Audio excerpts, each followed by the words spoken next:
Thanks, Ed. Right, lads. It's been a pleasure. Have a good one, won't you? And we will see you on the other side of it.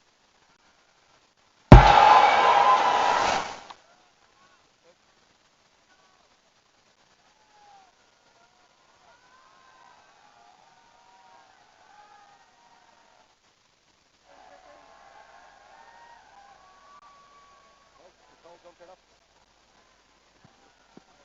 Yeah. Is that low sounding?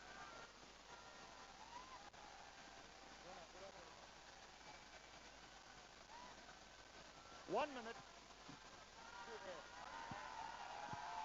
I've lost the drive.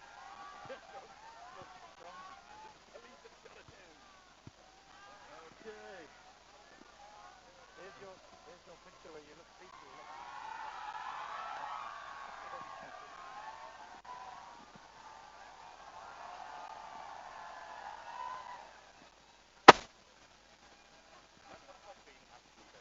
Like a proper, like, you know, not for me. Not for me. It's like, you're too lousy at it. Horrible. All right, mate. It's been a pleasure. Yeah, good luck.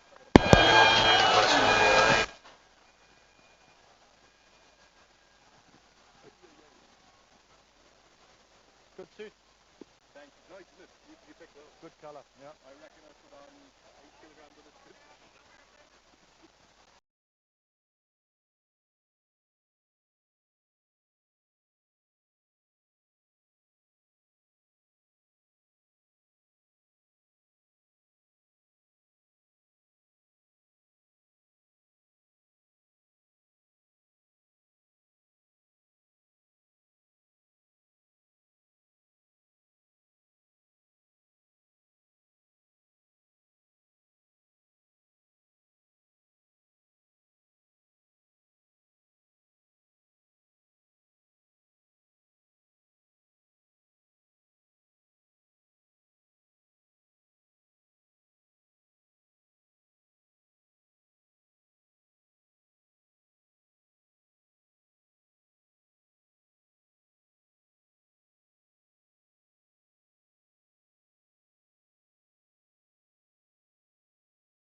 Two very strong leaders, two performing captains, and two very strong personalities of Nepal cricket today take on each other in what promises to be a mouth-watering clash. Rohit Paudel, Dipendra Singh Airi, and you can sense that this ground is certainly going to turn into an amphitheatre when both these teams take the field.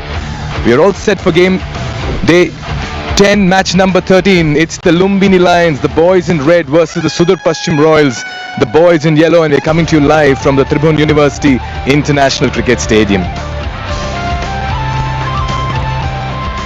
It's a lovely Thursday morning, yeah. The sun's really broken out of the clouds. It's beating really hard. But will it be a lovely morning for the Lumbini Lions? That's because they need a win. They've lost 2 on the bounce, and they're up against the most formidable side in the tournament. But we've seen what's happened out here last night as well. The Biratnagar Kings suffered their first defeat at the hands of the Chitwan Rhinos. They went down by 48 runs. Just goes to show that season 2 of the NPL is coming with its share of unpredictability, and it certainly has that competitive edge as well. We're all set for this cracking contest as well. Sometime back, Andrew Leonard was with both the captains for the coin toss. Let's see what happened. Okay, it's time for the toss and the return of the doubleheader sees us start with a massive clash. The Lumbini Lions are taking on the Sudhurpaschim Royals. It's national team captain versus national team vice captain. Rohit Paudel, Dipendra Singh Airi, and Mr. Mohammed Shafiq is going to be joined by Chankay the dog, who's going to get going. Come on, Chankay. Here, boy. Here you come. Atta boy, Dippy.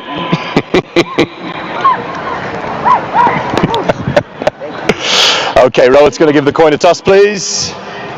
Thank you, Chankay. Up you go. Head is the call. Heads is the call.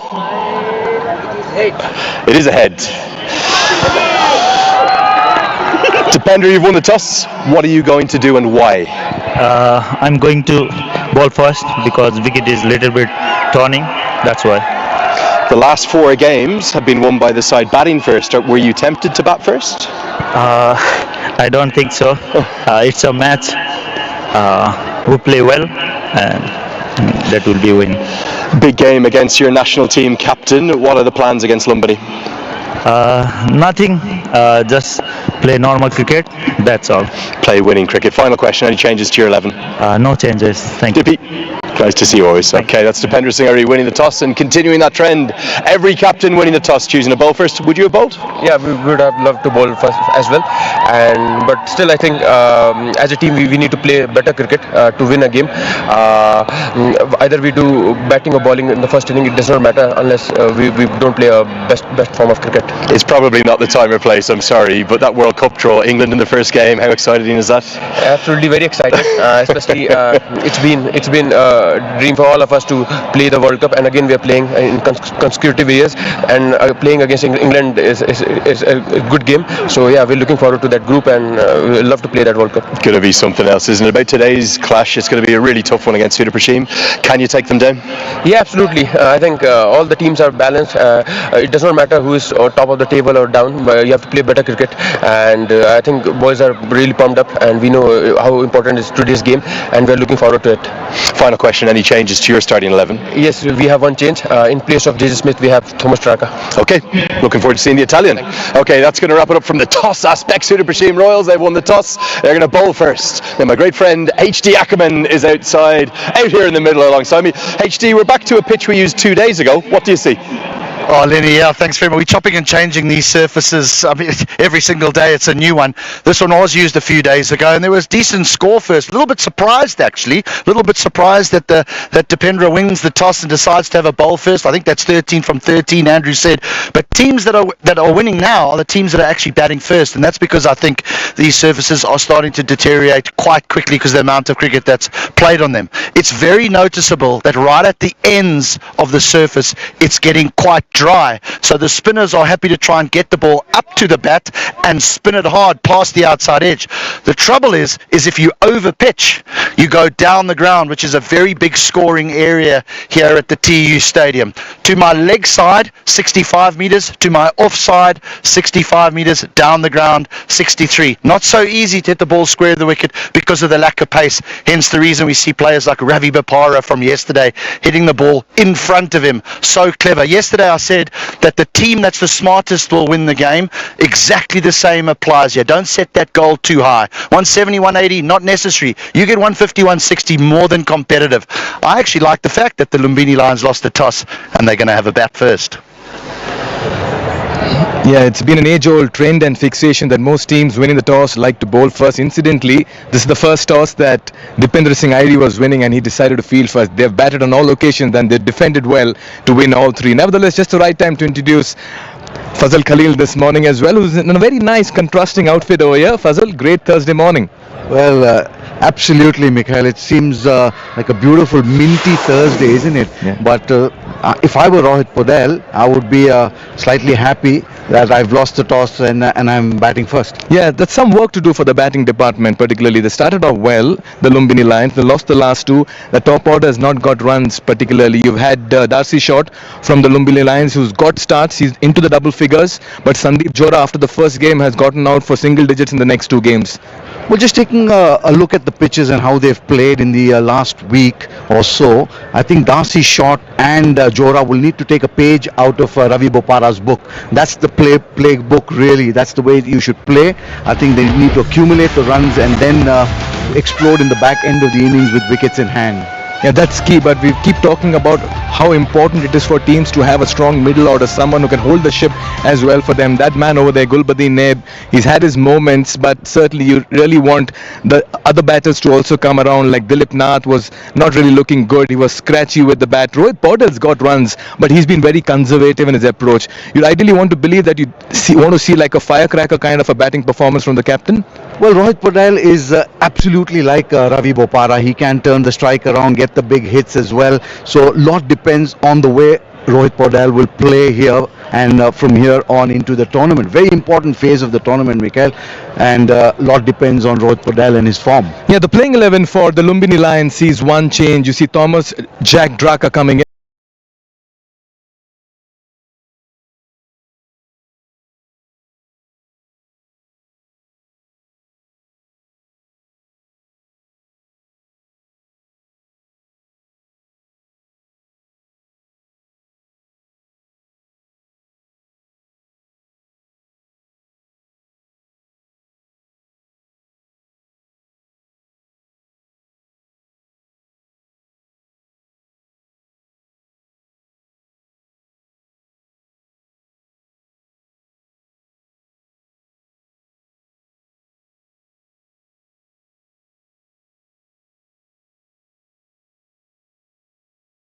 The tournament at the moment. Yeah, good to see Abhishek Gautam getting a chance. Sher Malla was spectacular in the last game. He did get some 20-odd runs with the bat in the losing cause, but he had a couple of wickets in his first 2 overs as well, and he took a very fine catch. Meanwhile, the Sudhurpaschim Royals, they look a happy bunch. A photo obsession for them. Chris Lane and Josh Brown, all of them certainly have contributed in the build-up to the 3 games. Well, absolutely. I mean, Sudhurpaschim Royals, they won their 3 games very convincingly, but just going back to how the Biratnagar Kings were humbled yesterday, they'll have to be wary of the fact that you can't take any team lightly, especially in this short format. Dipendra Singh Airi will be the linchpin for them, but how the 2 batsmen at the top of the order bat and get them in those first 6 overs, make use of those first 6 overs, Mikhail, will be the key. Yeah, and that's why you want to believe that if there's one team that's looking strong across all lines, it's the Sudhurpaschim Royals. You have everyone who's performed in one game or the other. Binod Bhandari got a conservative 40, but he held an end. You had Josh Brown walking away with the player of the match. Harmeet Singh comes and goes, but he makes his presence felt. Dipendra Singh Airi is making an impact. Well, Harmeet Singh, no matter how much you talk about him, there's still more that we can say. He's the genuine all-rounder in the team for them. We saw him bat very well. We saw him bowl with the ball, and these kind of surfaces will assist his kind of bowling, and he'll play a very pivotal role as well, as the all-rounder and someone who can bowl up front in those first 6 overs maybe. Yeah, make no mistake, Arif Sheikh has had a couple of starts as well. He's had some useful contributions with the bat. He's not been able to score big, but you'll expect Naren Saud with the left arm spin to start making an impact. You'll ideally want him to join Harmeet Singh, and you were also impressed with Hemant Dhami. Make no mistake, there is also Abhinash Bora who bowls those kiddie deliveries. Well, I'm happy you mentioned Hemant Dhami. He's one of the 1 or 2 bowlers that I have kind of seen who have a real future and a half. He, along with Nandan Yadav, I think they are really holding the beacon for Nepal cricket going forward into the T20 World Cup. So Hemant Dhami has the ability to bring the ball back into the right-hander, which is quite the weapon that he has. But he's got to be smart in those first 6 overs, especially with that pronounced seam of that Kookaburra ball. Yeah, it's too much being made about teams winning the toss and bowling first in NPL Season 2, Fazal. Well, Mikhail, I'm always a bat first kind of person, irrespective of how the pitches are. If you put the runs on the board, the team batting second is always under the pump. So I'm happy for Rohit Podal. He's won the toss. I would be really happy if I were Rohit Podal that we've lost the toss and we would be batting first on this surface. Like you always say, it's always good to have the first bite of the cherry, Fazal. Yeah, and a very sweet cherry is that at that as well. Right, we'll take a look at the points table as well. Now, it's a lot of work to do for most of the teams, and what's happened last night with Biratnagar Kings' losses is just opened things up, and it's maybe given hope to the teams that lie in the bottom half and in the midriff as well. But later on in the day, it's the Bolts and the Pokhara Avengers that will certainly have an opportunity to get their first points on the board. You see, Sudhurpaschim Royals have done really well, but it's for the Bolts and the Avengers when they come out in the evening game. That'll be really critical. I'm just hoping that Rohit Podal could beat Sudhurpaschim Royals, so it could just open the tournament up a bit. Yeah, confirmation. Airi winning the toss for the first time in NPL Season 2, decided to bowl first. Prediction time.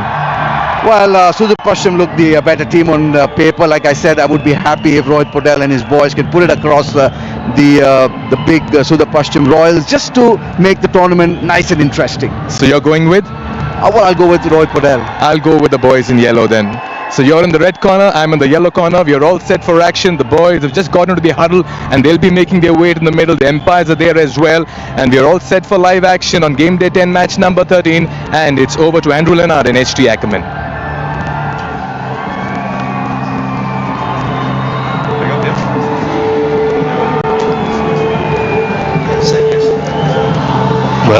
Great to hear from the lads down there this morning, and interesting predictions. Very surprised by the fact that Fazil's not going with the Sudhurpaschim Royals. So I think it was a rather delighted Mikhail Vaswani who said, okay, I'll have the Royals then. I've got HD Ackerman alongside me. HD, I know who you're going for. You're going for the men in yellow, weren't you? No? I am, unfortunately for you. No, look, I think the Lions are a nice side. I don't think they've been at their best yet, particularly Darcy Short, who we know how destructive he can be. He's done it at the highest level. I mean, he's played for Australia in T20 internationals as well as one-day internationals. So they're certainly capable of beating anyone on their day. But you just have to look at the Royals' makeup. 4 games they're going to play now, and 4 times they're unchanged, which means they're very, very confident in the makeup of their 11. They are the team to beat. And strange enough, this is the first time that they're going to chase this year. Consistency in a world gone mad. The reason why that is, it's the first toss that Dipender Singh Hurry has won. Of course, every captain that's won the toss, all 13 thus far, have chosen to bowl first. Also a change in opening partnership for those with a very keen eye, as they saw Darcy Short walk out to the crease, not alongside Sandeep Jora, who opened in the first few games, but he's got a new opening partner. Looks like Sumit Maharjan to me. Get a look at that in a moment. There's Darcy Short's numbers. The left-hander, I think he's just battled a bit with the lack of bounce in the pitches. Very alien conditions to someone from Australia, and particularly someone from out in Western Australia where there's so much bounce. And there is Sumit Maharjan, who for me, HD, really struggled down the order the other day, so maybe they're saying, okay, go in and play your shots, go in and express yourself at the top of the order instead.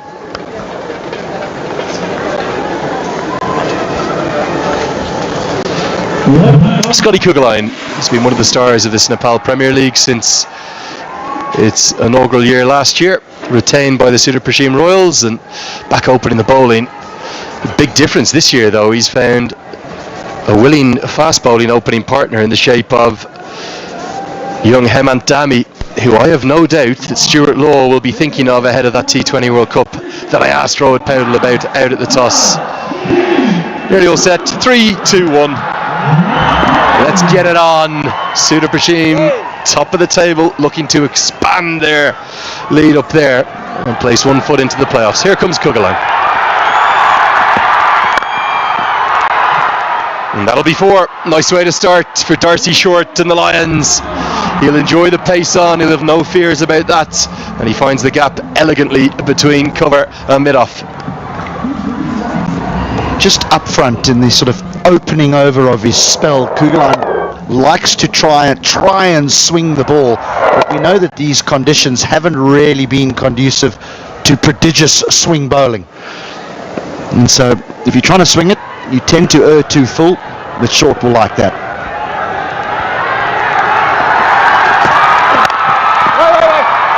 Four more.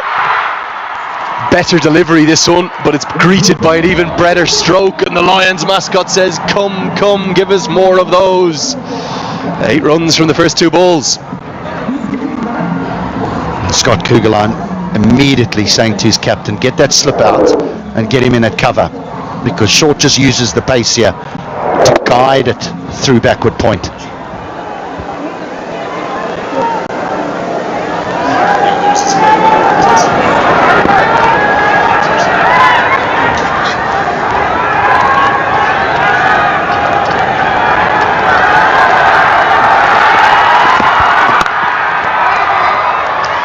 Reinforcements stocking up the offside, so an extra fielder in there cuts it off.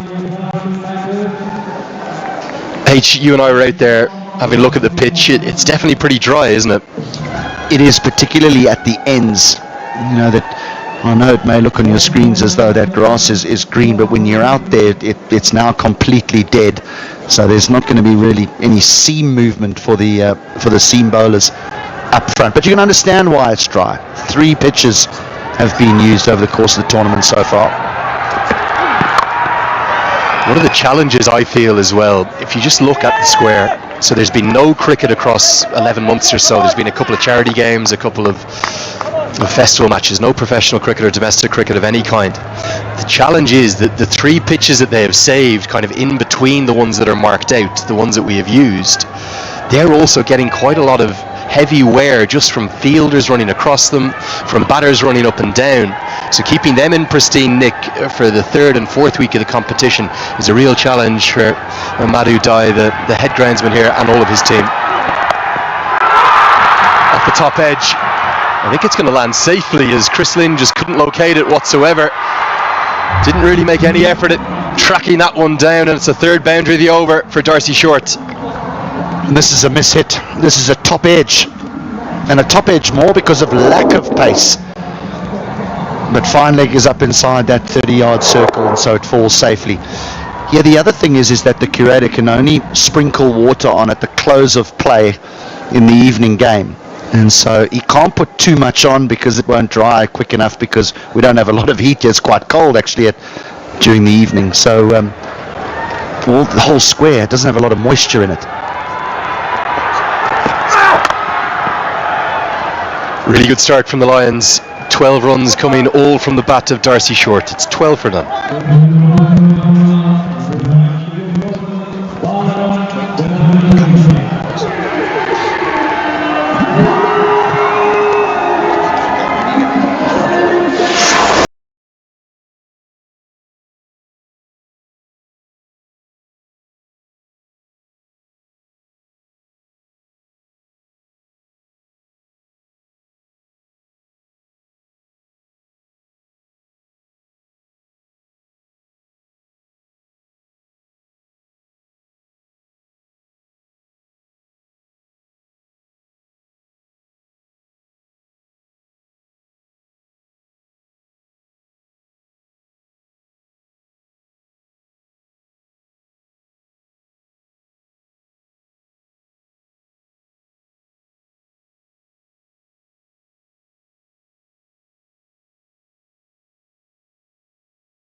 North has had a slightly tricky tournament, both with the gloves. We saw that comedic moment, didn't we, at the end of the game, where he could have run the batters out at either end, and somehow managed to conspire not to and allow a second, thanks to a bit of tempestuous behaviour from Gulbadin Neighbours. Here's Hemantami. He's pulled away. There is a fielder out there, but he's going to have to do some good work, which he does, to keep it to a couple. Lenny, I think this pitch is slow. I think Darcy Short was hoping that would have come on a little bit more and that he could hit it over mid-wicket. Yeah, that's the toe end of the bat.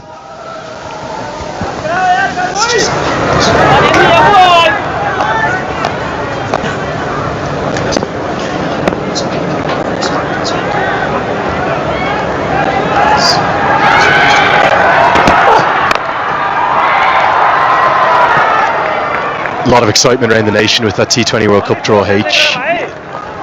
Is someone like a Hemantami a realistic option to push his way into the squad, to pressure a Nandan Yadav, a Karan Casey, a Sampal Kami? I think that's what they can utilise this tournament for, hence the reason why the national coach is watching every single game. I don't think that he said, I've got my 11 already. I think he's opened the door to those that perform in this competition, and he'll be looking for things like how they bowl against some of the better overseas players.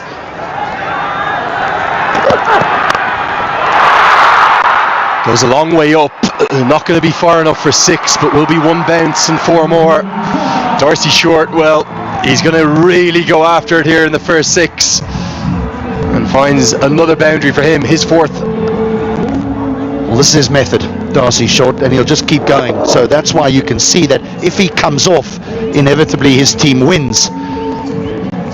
But it is such a high-risk game that anything can happen here, but he does try and take full toll inside the opening 6 overs. Yeah, and he'll also be looking at the national coach about the situations, the pressurized situations. How does a bowler perform in difficult circumstances with a new ball at the back end when someone's in? So to answer your question, I think he's in the equation, but not in the 11. Has played the 1 national team game. That was in the ODI format, that bilateral series last year against Canada. Oh, that's a beauty. I just like the shape he gets, and there is no shortage of pace. Kuggelein is rapid, and at points Demi has looked as quick. There's certainly just a little bit of movement away, and it's off the wicket. There's no real swing here.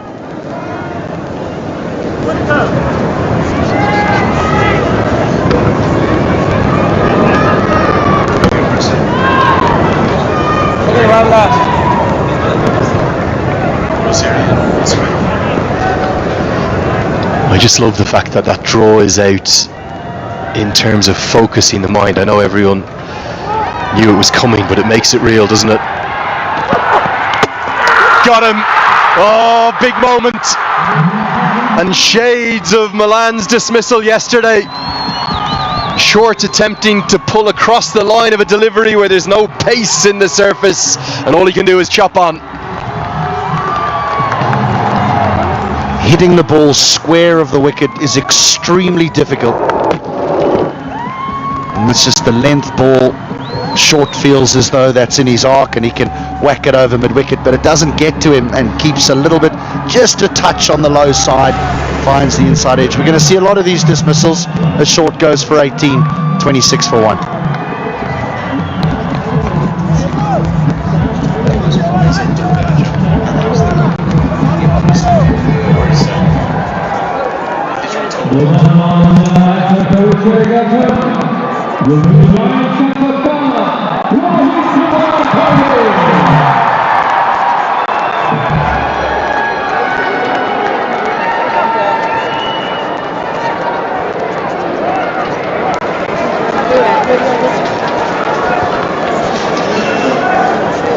It is Rohit Paudel who will lead the nation out against England on that historic day come February 8th next year. Already getting goosebumps anticipating that. You know I support any team who plays against England, HD. when Nepal are there, it might be doubling down on that. And who knows, they've had plenty of associate defeats over the years. So Nepal might just have a day in the sun. He's off the mark immediately. Bit of movement back in. They take the single Tyree. They might get another one. Well, Powdell wants it, and Sumit Maharjan says no, despite the fumble. A bit of calamity cops. I think Maharjan might be saying that it's hit him. 27 for 1.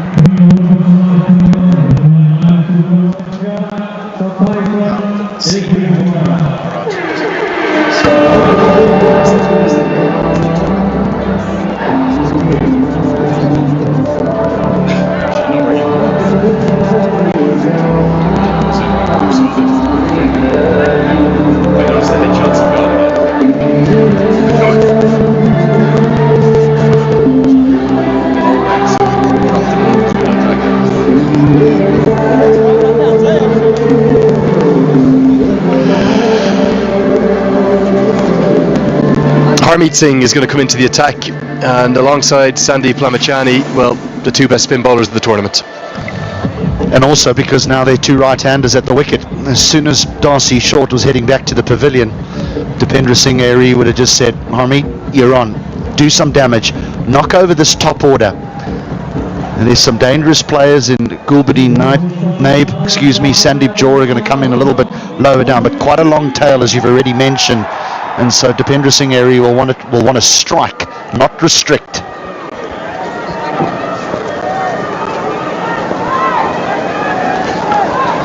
Yeah, rather remarkably, although Lamachani's top of the table with 9 wickets, Harmeet Singh not far behind him, but it's Lamachani 4.94, Harmeet Singh 5.17, the two most economical bowlers in the tournament. So not just threat in terms of their wicket taking ability, nobody's finding a way to score off them.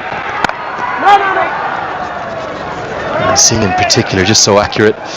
That's the third consecutive match in which Hemant Dhami has picked up a wicket, and he's deserved it. It's a big scalp of Darcy Short.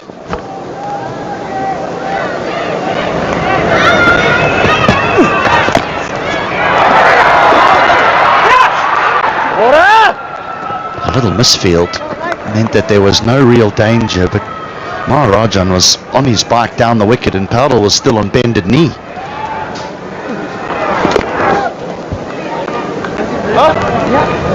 I don't think you're alone in supporting anyone that plays England, Lenny, to be honest. I've got a lot of English friends, however.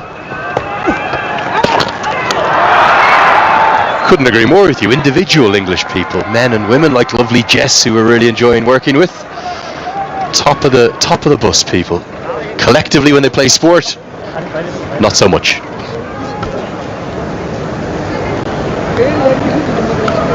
What a challenge it's going to be though for Nepal, joking aside. Jos Buttler, Phil Salt, probably two of the most devastating T20 batters in the world. Sam Curran has forced his way back into that side. Harry Brook is, well, freakishly talented. Do you worry about the surface they'll get at the Wankhede? Would Nepal have been better placed in Delhi or Kolkata?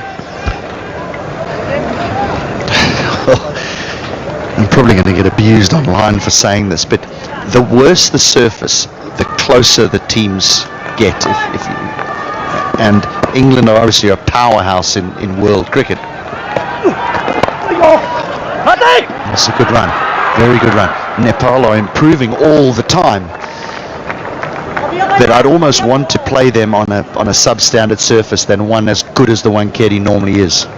Yeah, and just to re-emphasise what HD is saying here, he's spot on.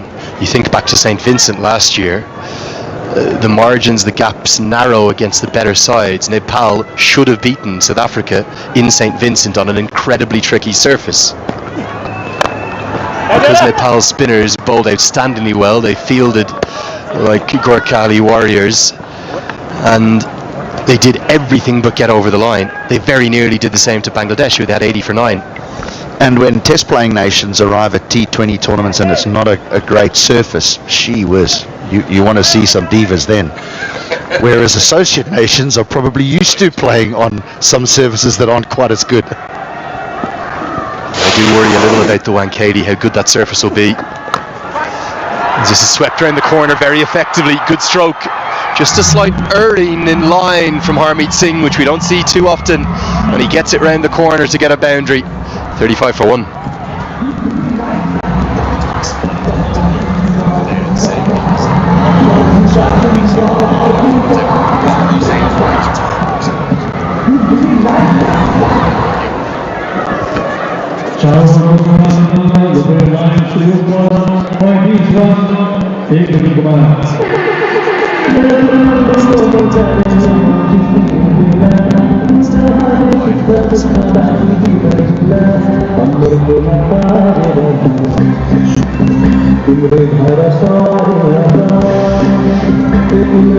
You'll have to forgive me, Hilton, for continuing to talk about that World Cup again and again, but every time I see one of the national team players, it's such a good thing.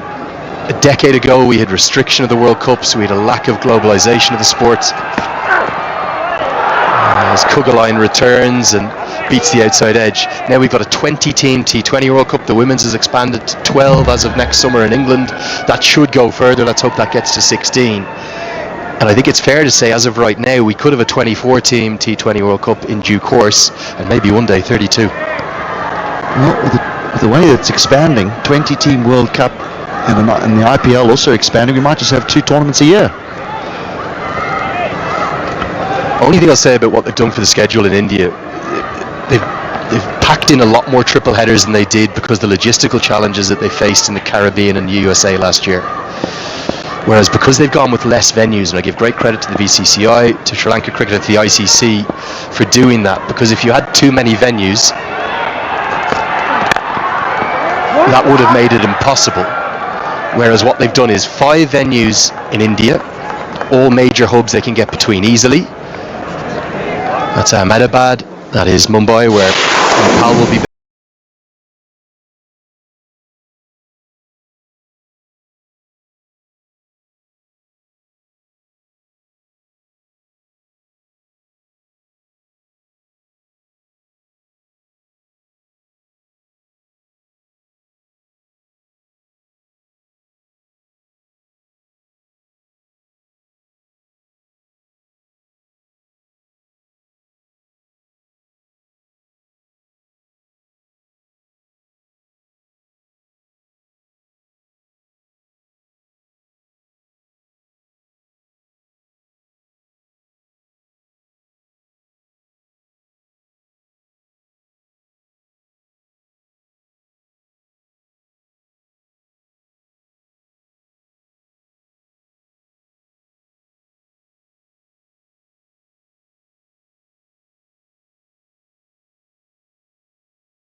all the cricket in Mumbai.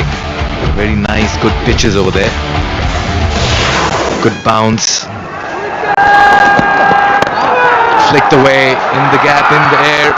Nicely struck from Sumit Marjan. A promotion for him here is working this morning, and it's a good move by the Lions. They'll come back for 3. And a direct hit by Dhami. He's been on top of his game. A very good morning to Fazal Khalil as well. Good morning, Mikhail. Good morning to everyone watching this broadcast. It's the Siddhartha Bank Nepal Premier League Season 2. The Lumbini Lions put into bat. Have lost their big gun in Darcy shot very early in the piece. He was looking really good before he played a very impetuous moment for Darcy shot, isn't it, Mikhail? So much depended on him.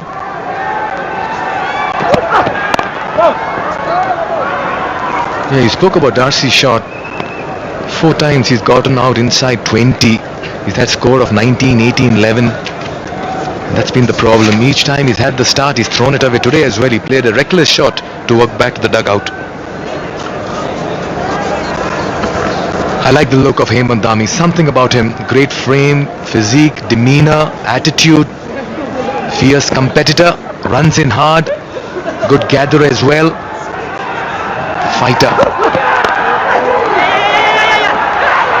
We're just talking about the World Cup. Another direct hit, and that'll ricochet and go for another extra run as well. We're just talking about the World Cup. Nepal playing in Mumbai. Your thoughts, Fazal? Well, I like the fact that Nepal, they're lucky playing all their games in Mumbai at the Wankhede. It'll be really good pitches there for batting and bowling alike. And just pause a little as the umpire has gone up for technology. We'll come back to that point a little later, Mikhail. Let's take a look at this now. Let's take a look at that. He could have stretched a little bit more. Home and dry.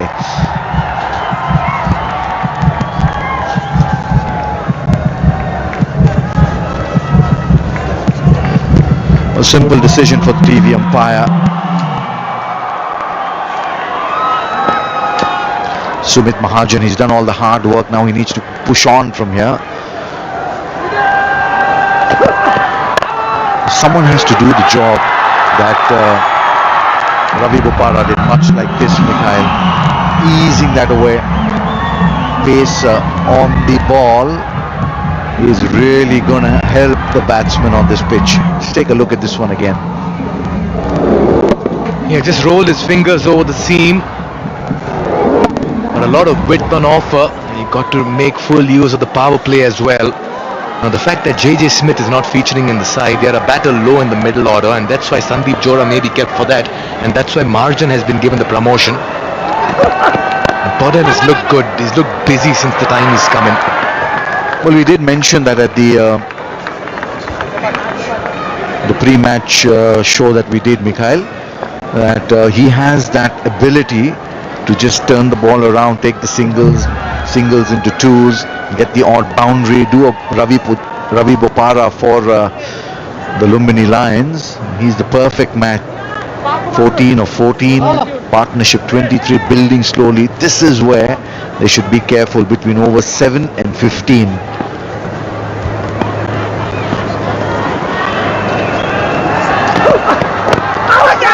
bowled. That one really came in sharply.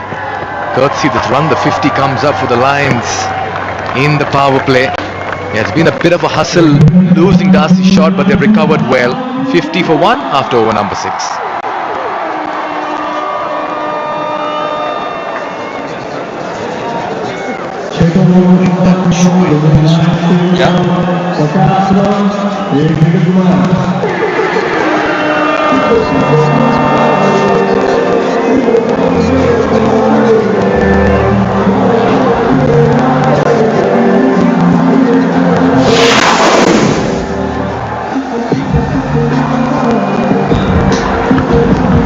.36 runs have come in the form of boundaries in these 50 accumulated by the Lumbini Lions. 19 dots. I like the way Sumit Marjan has batted. Had a forgettable outing in the last game, was run out of the very first delivery. He was running to the danger end, he called for it. But today he's putting a price on his wicket. And so good to see a youngster just blooming under the captain, and when given a promotion also making it count, Fazal. Well, yes, nothing like getting the confidence of the coach and the skipper.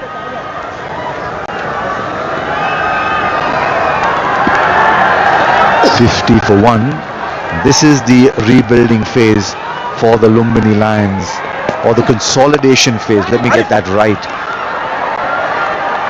because they've had a really good power play. 50 in the power play, really good. Now they need to consolidate and keep wickets in hand for that last 5 overs, and they get that big total that they're talking about. Yeah, shots like this will help. Should come back for 2. This is really good batting by Sumit Mahajan. Yeah, Dhami certainly got that ball to talk and move. He came over the wicket and tried to keep that on middle and off. Didn't try to keep it in his arc, back of the length. Then he came around the wicket and this was dragged down as the off stump went cartwheeling. Well, I tell you what, this Hemant Dhami is a real good bowler. Oh, that's close. That's very, very close. Played across the line. Sumit Mahajan will make that walk back to the pavilion. Second wicket down for the Lumbini Lions in the 7th over. And Harmeet Singh, we've spoken so much about him, gets that ball to pitch and drift in. And the batsman falling prey to very good left arm spin. Yeah, just try to play all over this one. And trying to steer that through mid-wicket. This man's charged up, always amongst wickets, always comes and makes an impact. Harmeet Singh, margin is looking so good for his 18. It's 52 for 2.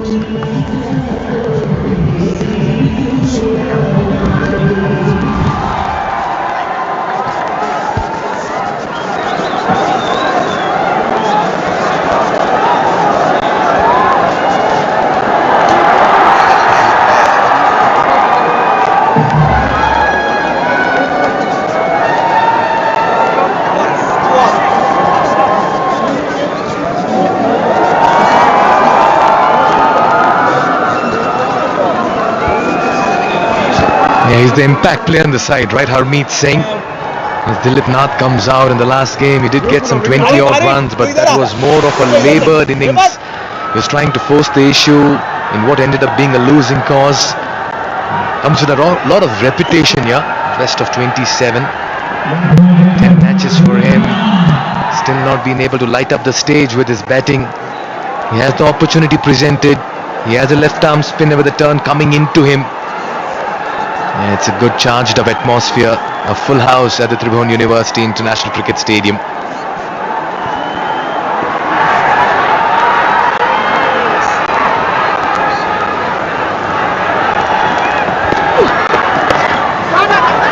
Quick single, good running, gets off the mark.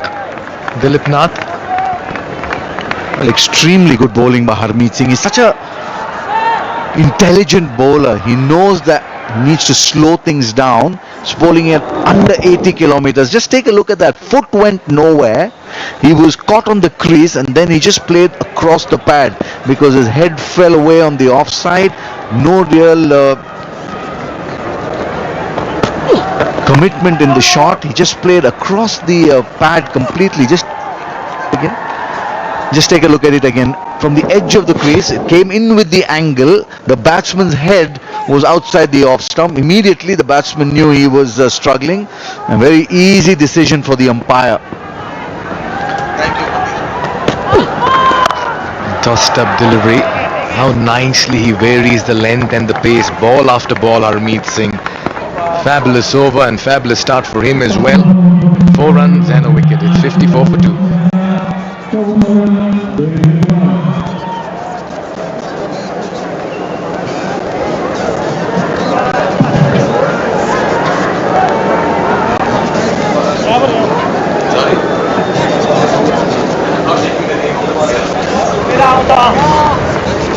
You should not take it.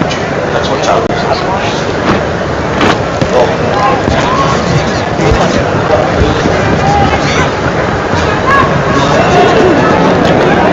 Well, if ever you could get a piece of heaven, there it is. The snow-capped mountains in the background, we probably keep going to it time and again just to get a better view.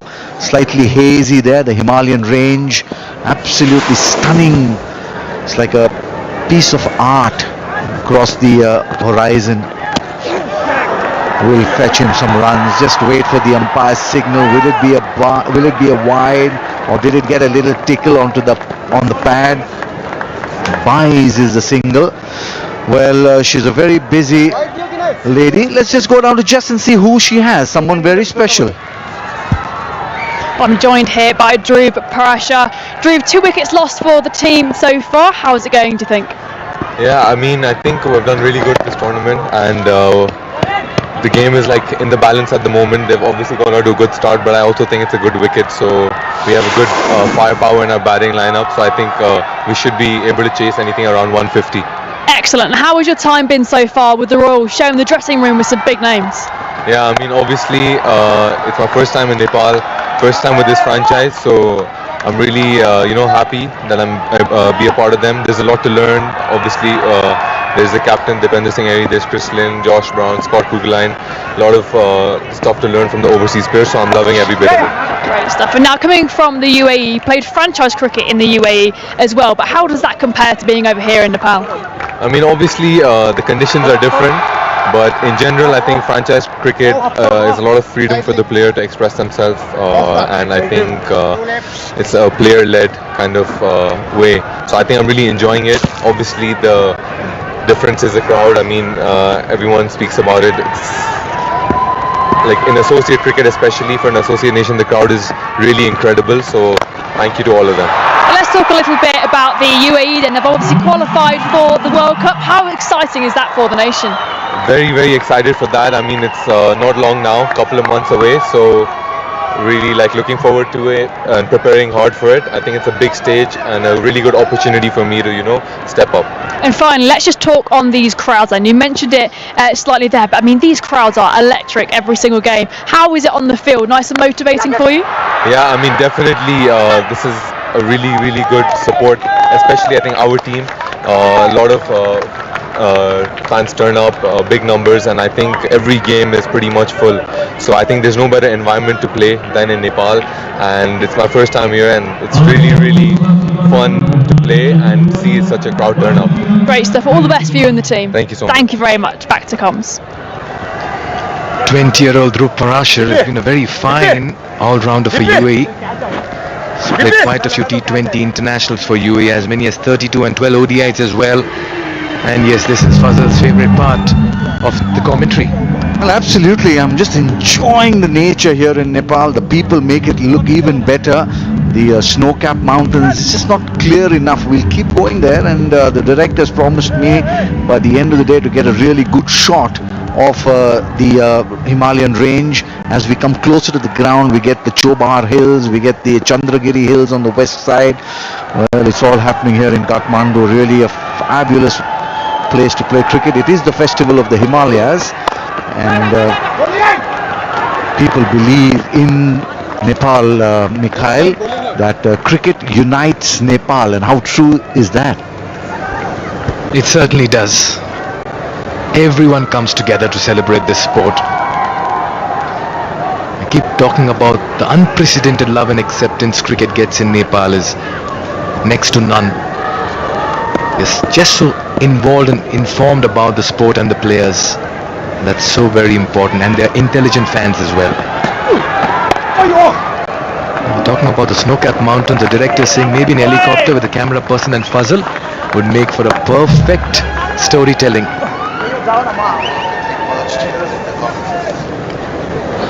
I think I'm perfectly perched here in the commentary box, Mikhail. That helicopter and the winds over there have me slightly wary. But yeah, someday maybe. You've done it, I know, and you've been pushing me to do it. 11 and over from here will take them to that 192, but I think 169, anywhere between 155 to 165 is a really good score, as we saw last evening. But this is a morning game. The pitch will be a little drier because there is no dew. In the evening game, what happens is there will be a little dew on the pitch, and then they will roll that pitch, so it makes it even harder and binds it really well. So I'm presuming that the evening games will be slightly more high scoring than the morning ones. Who's losing radar is Harmeet Singh.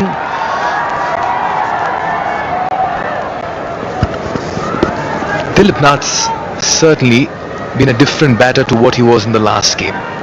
He's trying to do things in the middle. He's trying to find the gaps. We saw him play that reverse as well. He really can't be eating up deliveries over here. 26 dots already in the 51 deliveries.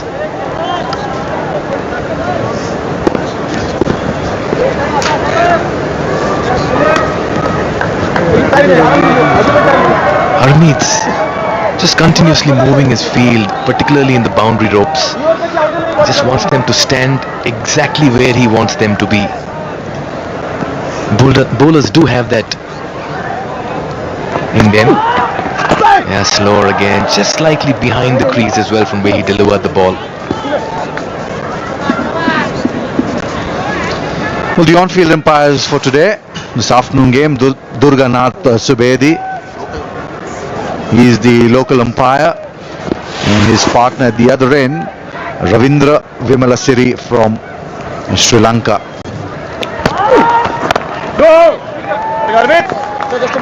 Then we have three umpires. The TV umpire, there he is, the very experienced Prageet Rambakwela from Sri Lanka as well. He's a wonderful character. I keep having chats with him every morning at breakfast and in the gym as well. Very spiritual. At the same time, he's got a lot of life lessons to share. So it's always an interesting talk with Prageet Rambakwela.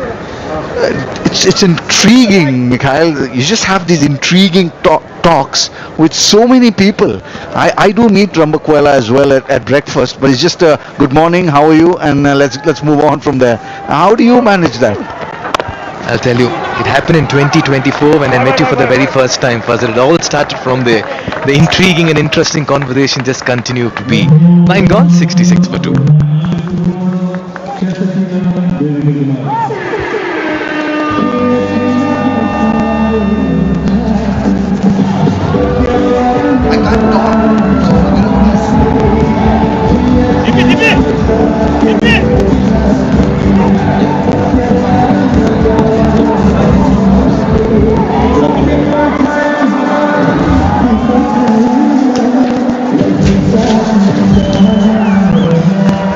There it is, the festival of the Himalayas. They're all enjoying it.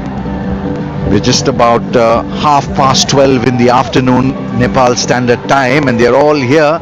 And I tell you what, they know how their moves, their grooves.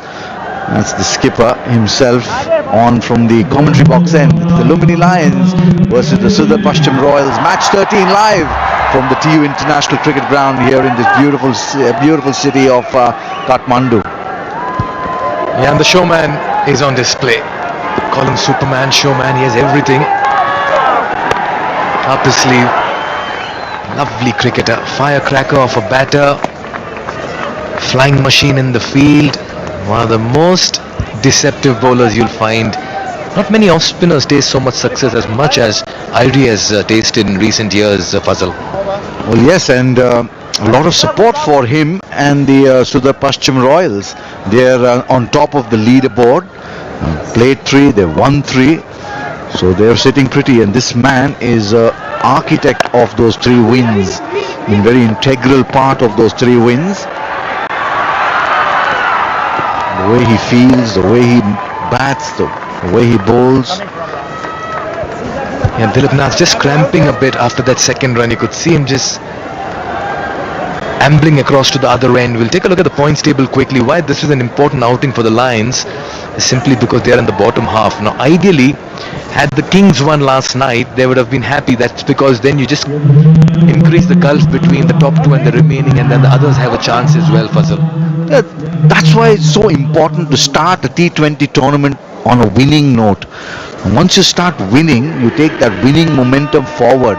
But if you start losing the first couple of games, you're always playing catch up, Mikhail, and that's a very difficult thing because you just start panicking, changing your strategies, changing the teams. Yeah, tap on the watch will also mean this is our expert strategic timeout. Not a bad time for teams to regroup, hydrate themselves. मानवीयता, लिंग, लैंगिक संचार, यौन अभिमुखीकरण, अपांगता, वैवाहिक स्थिति तथा मानसिक परिस्थिति को आधार आक्रमण, अपमान, अपहास, धमकी, तुच्छता वा निंदा करण्याचा कुणीतरी कार्यमा संलग्न होऊन प्रवेशाचे शर्तहरूको उल्लंघन हो। यस्तो कार्यलाई सहन गरिने छैन। यस्ता कार्यमा संलग्न हुने व्यक्तिहरूलाई खेलस्थलमा निष्कासन गरी भविष्यमा खेलस्थलमा प्रतिबन्ध गरेर सम्भवतः आपराधिक मुद्दा दर्ता गरी नेपालको कानुन र अन्तर्राष्ट्रिय क्रिकेट काउन्सिल आइसिसीको नियमअनुसार अन्य कारबाहीहरू हुन सक्छ। धन्यवाद।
Yeah, one of the high points in the build-up to NPL Season 2 was the trophy tour across provinces, cities, districts, and it's been an unprecedented love and acceptance shown. The participation has been the reason for the unification of Nepal as well. With a lot of pomp and a lot of happiness, everyone came together, and the trophy did do the length and breadth of Nepal, getting people together of all ages and walks of life, and it truly was a festival, rather a mini festival in the lead up to the big festival. The players came along. You could see the chairman over there as well, the president of CAN, Mr. Sudhurpaschim, and the fans have just continued to show the similar energy and vibe as this tournament has progressed in Season 2 as well. Wow. Well, it certainly is the festival of the Himalayas.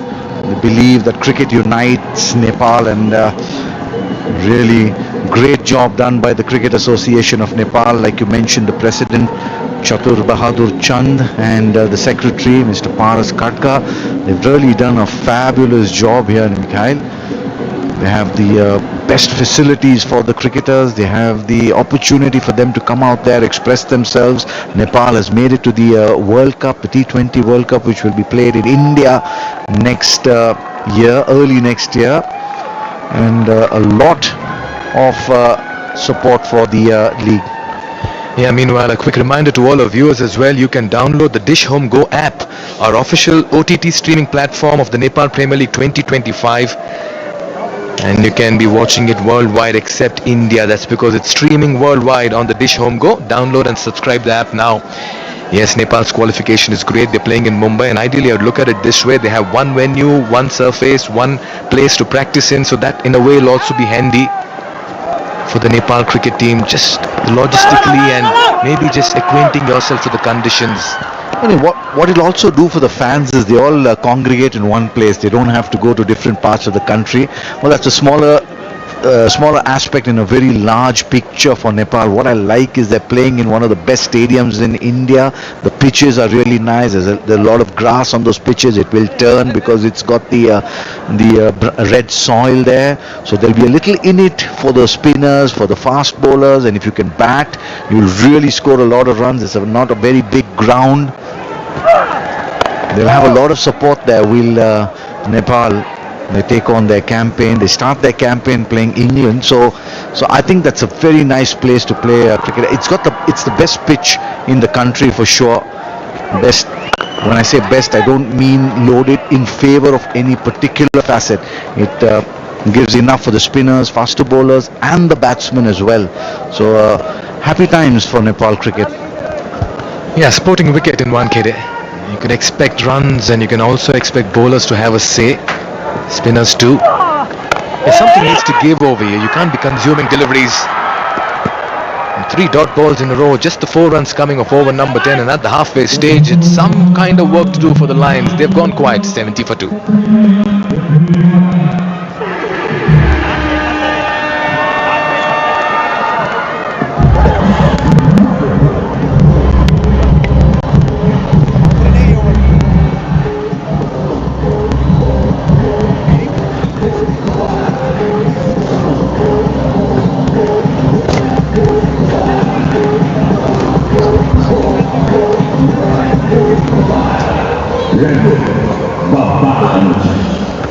A big game for the Lumbini Lions, up against the most formidable side in the tournament, as Abhinash Bora has been given the ball. And he had a last couple of good outings with the ball. Abhinash Bora came in during the death overs and applied the finishing touches. Fazal Khalil makes way for HT Ackerman. HT, wonderful to have you. Yeah, Mikel, good to join you here. The unbeaten side, they look as though they're just ahead of the game at the moment, the Royals, but the surface is a slow one, isn't it? I'm sure you guys have been chatting about it endlessly. Surface is a little bit slow, so still that 140, 150 mark, it would be challenging chase. Yeah, we heard Dhruv Parashar have a chat with Jess where he said that we'll be happy to chase down 150, 160 on this surface. Yeah, it'll be interesting to see. Just feel the boundaries have dried up for a while. You can't really afford that to happen every now and then. Yeah, I think they'd be happy to chase absolutely anything with the batters that they have. However, the surface might not allow you to play in the manner that suits the Josh Browns, the Chris Lynns of this world.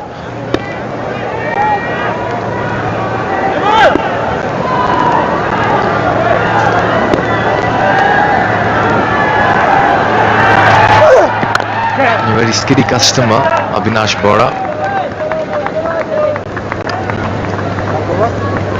You mentioned that those boundaries have dried up. We know that Gulbuddin Naib has come in previous games for the Lions, and he just comes out guns blazing, doesn't he? He just fires from the hip and hits a couple out the ground. Played a good innings in their opening game, which they won, although he was dropped on numerous occasions during that inning. So he should give them some impetus.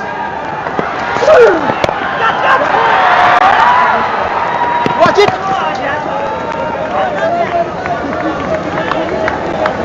Set, ball now! This is long time, come on! They just seem content at the moment. They seem content to knock it around. So maybe that is the game plan. Maybe Rohit Powell has said, look, let's just knock it around for a couple of more overs before we put the foot down.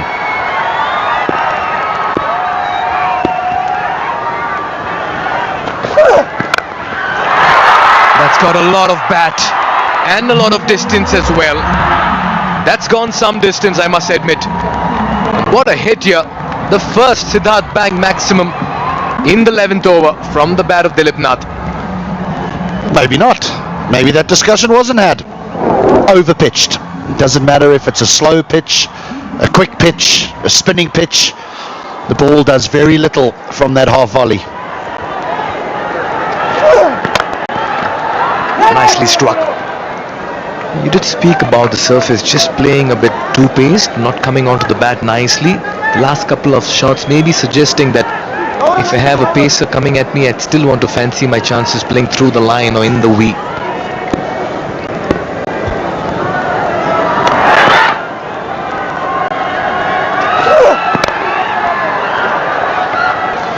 Yeah, we'll come back to that. Mikel, single to end the 11th, 80 for 2.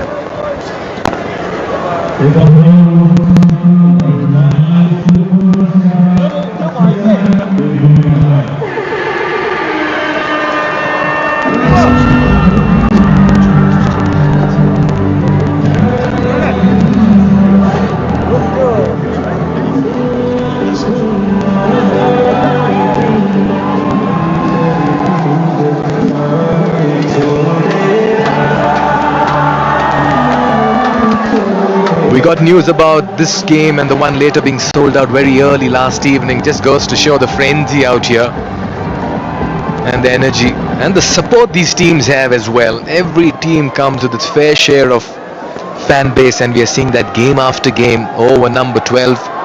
Hurry to continue. That's a good delivery. Just turned a bit. He's bowled well this afternoon.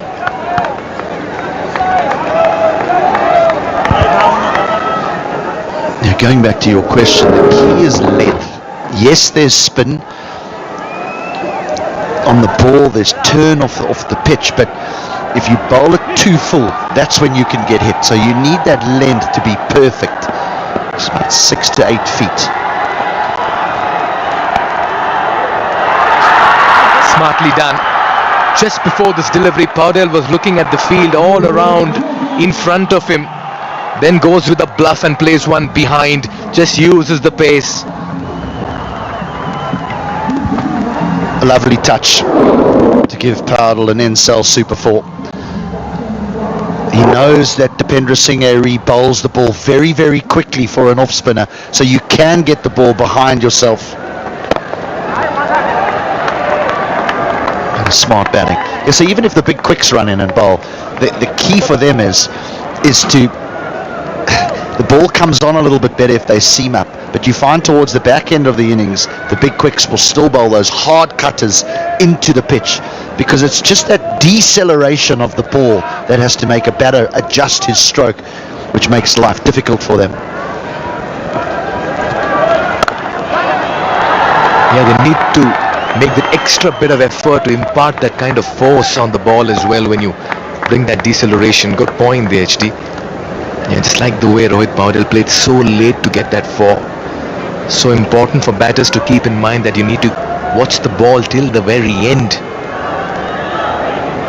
The fielder being told to stand on the edge of the boundary rope there at deep mid-wicket by Dipendra Singh Airi.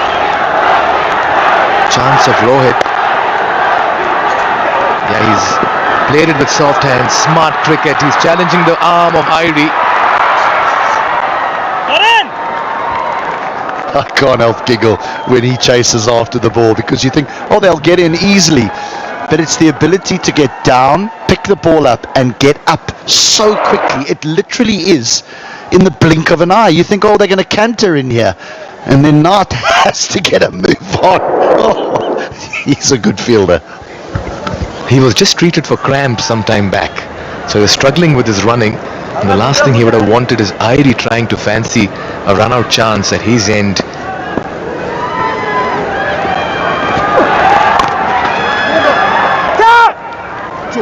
Nine runs coming off this over. It's been a good one for the Lions. 12 gone, 89 for 2.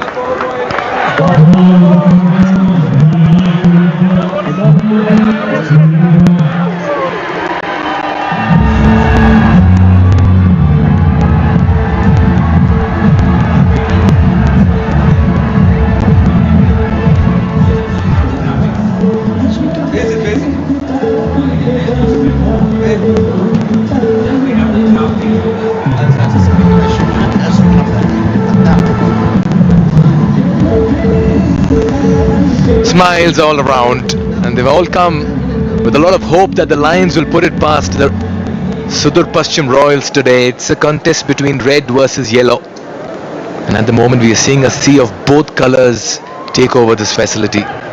It's going to be Abhinash Bora.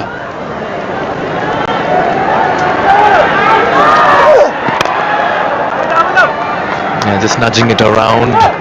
Great energy, great vibe, great color, wonderful emotions, and a lot of smiles as well. There she is, a happy, dense, sparkling smile of the day. That smile can get broader and will break into laughter as well, HD. On the big screen, with the big smile, the young lady is enjoying every bit of NPL Season 2. Yeah, they all come for that, and we also come to be part of the fanfare. Wow.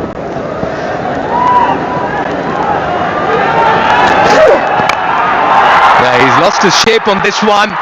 Oh, it's been put down. Naren Saud, one of the better fielders in the side, has dropped an absolute clanger there. I'll tell you what, he'll not be feeling good about it. Paudel survives. Just too many of these have gone down over the course of the last couple of days. We've seen some spectacular catching, some spectacular fielding, but we've seen some real dollies go down. Avinash Bora lost it. He takes it on the full. Just falls short of the field. He does well to get his body behind. It's the big man, Josh Brown, there. Does well to keep it to 1. Tricky one for Josh Brown at long off, because he's deciding, do I go for the catch or do I backpedal and prevent it from going for 4? And eventually he actually does quite well. He gets a knee on it, just anything to stop it from going for 4. You lose your front teeth if you go for a catch.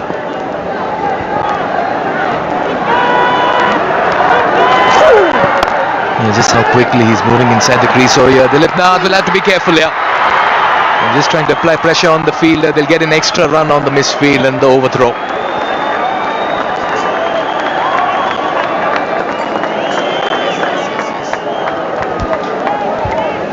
Nearly made up for the drop catch. A little bit of indecision, not even in the frame. Yeah, good redemption act there by Naren Saud had he inflicted the stumps.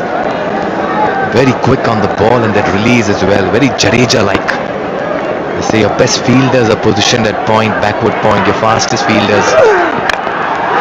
Yeah, he's thrown the kitchen sink at this one. Will only fetch a single. So yeah, he's made up his mind here, Dilipnath. And I think he can, because the partnership has grown significantly.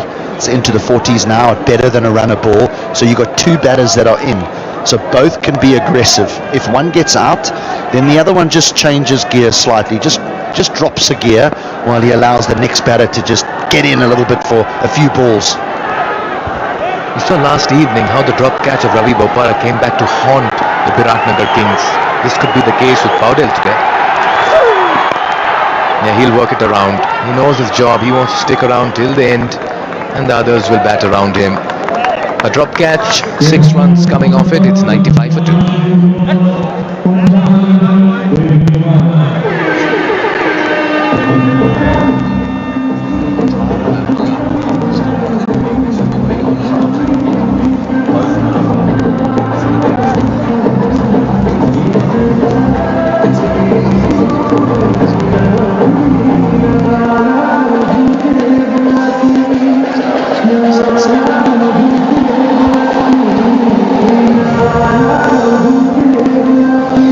Not so sure Thomas Dracker will walk in at 7, not ahead of Ruben Trumpelman, not at this a late stage in the game. It'll be interesting to see who bats first, Jora or Gulbuddin Naib, because Gulbuddin needs a few overs if he's going to make a massive impact. Maybe send him in next, ask him to be aggressive, and if he gets out, Jora can play his natural game. But if Gulbuddin gets in, you can get to 160. If he doesn't, maybe Jora gets you to 150.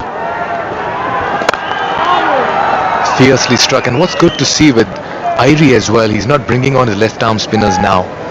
He's finishing his quota of 4 overs. In the meanwhile, he's brought in Abhinash, so he's kept 1 over of Harmeet and as many as 3 of Naren for the big hitters in Naib and Jora.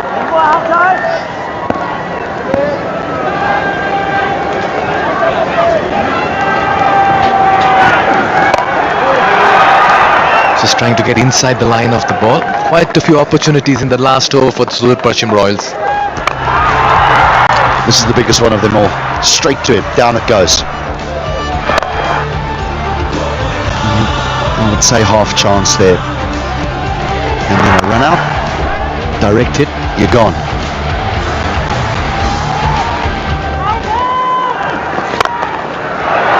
Goes hard at this one. And they won the second. Scott Kuberline, he's a very good outfielder. Not as certainly, just his body language, the last couple of strokes have indicated that he is definitely now looking for boundaries. He's up that risk. He's happy to take some high risks here to try and get some reward. Bang! In the gap, couple of bounces, that's a good hit. He had to make up his mind to go for that shot. He was playing against the turn, but he's found full dividend here. It might have helped him a little bit as well. that boundary, bringing up the 100. The turn away from him might have helped him get the ball straighter rather than square to the protection on the leg side, so he's able to beat the long on's left hand.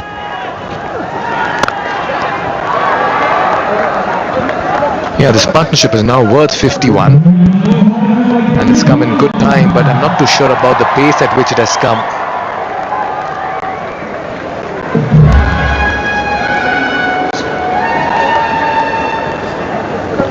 8 runs off this over so far. Will Powdell go for the big hit or just keep strike for the next over? Nicely played. Does well. Powdell will retain strike. 9 coming off over number 14. It's 104 for 2.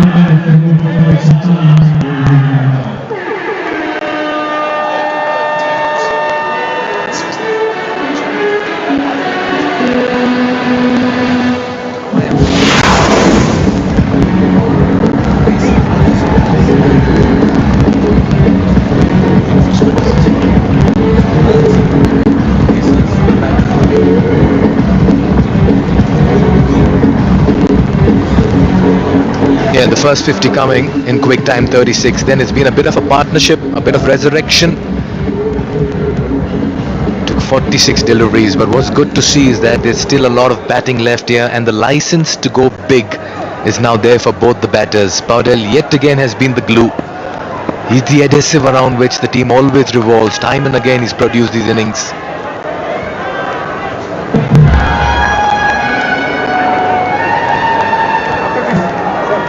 Coming into his third, 1 for 17. 3 on the off inside the dial, saving 1. Yeah, he's done that smart, but has he just handed it over to Binod Bhandari? Well, it's a slower delivery that worked wonders here for the Sudhurpaschim Royals. Great start by Hemant Dhami, and Powdell falls prey for a very smart bit of bowling here. When you want to play little laps or scoops, you need pace on the ball, and there isn't any. There's nothing for Powdell to work with. Dhami has the captain of the Lions. Again, run a ball for Rohit Powdell. 35 from 36. The Lions 104 for 3.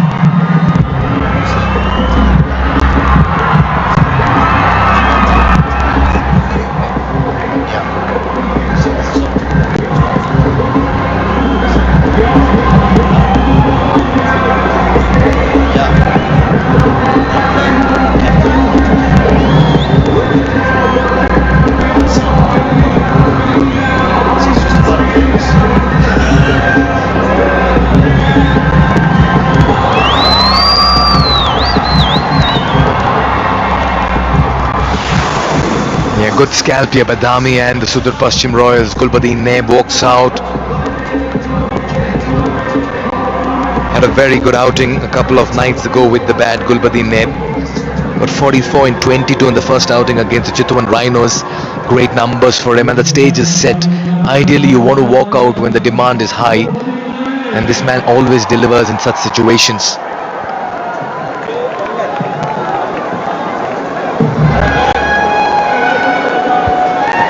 Change-ups are so important in T20 cricket. You don't want to get predictable.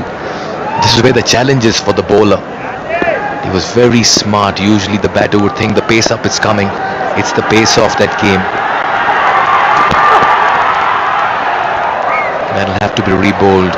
Naib has had a very good outing against seamers in 2025, considering his strike rate is over 180 when the seamers are bowling to him. Pace off. He just can't get it anywhere. He can't get it up and over, which he's wanting to do. Clever bit of bowling. And immediately Powdell's pointing at which batter he wants to come in. Both started to walk out into the middle, and Powdell said, I want Naib in. That's 4. He gets off the mark with a boundary. Naib. Talk about his liking towards pacers. I'll not be surprised I'll see Harmeet coming in soon, or maybe Naren Saud as well from the other end. HD.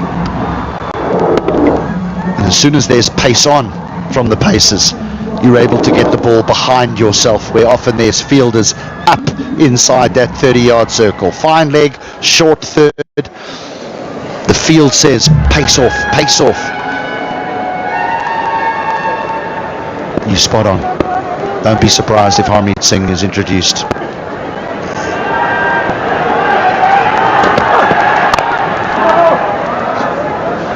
Yeah, again another pace-off delivery there. Take the pace off the ball, you'll certainly take runs off the bat as well on the surface, what we've seen all through the day. Oh, if he lets that go, that's a big wide. It's just sort of, I won't call them leg cutters, they're almost like a leg break that he's trying to bowl.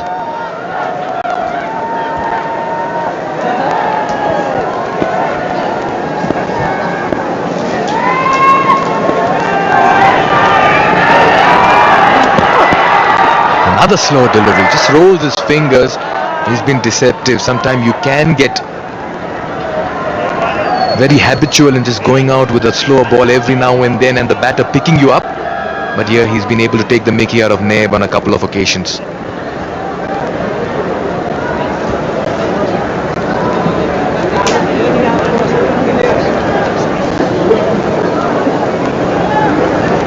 Good mix of bowlers here for the Sudhurpaschim Royals. You have the off spinner in Irie, the left arm spinners, the medium pacers and the fast bowlers. Smartly done in the gap, works it beautifully for another 4. Mind games going on, getting too predictable here with another slow delivery, but that's been nicely carved away behind backward a point by Naib. He times this well because again there's not a lot of pace to work with.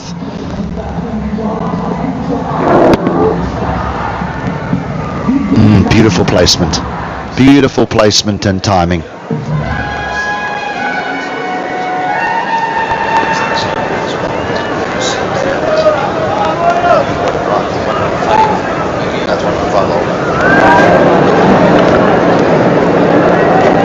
Okay, 8 and 4. Perfect time for Naib to spend his stint here with the bat. He can just get a sighter in and then go big.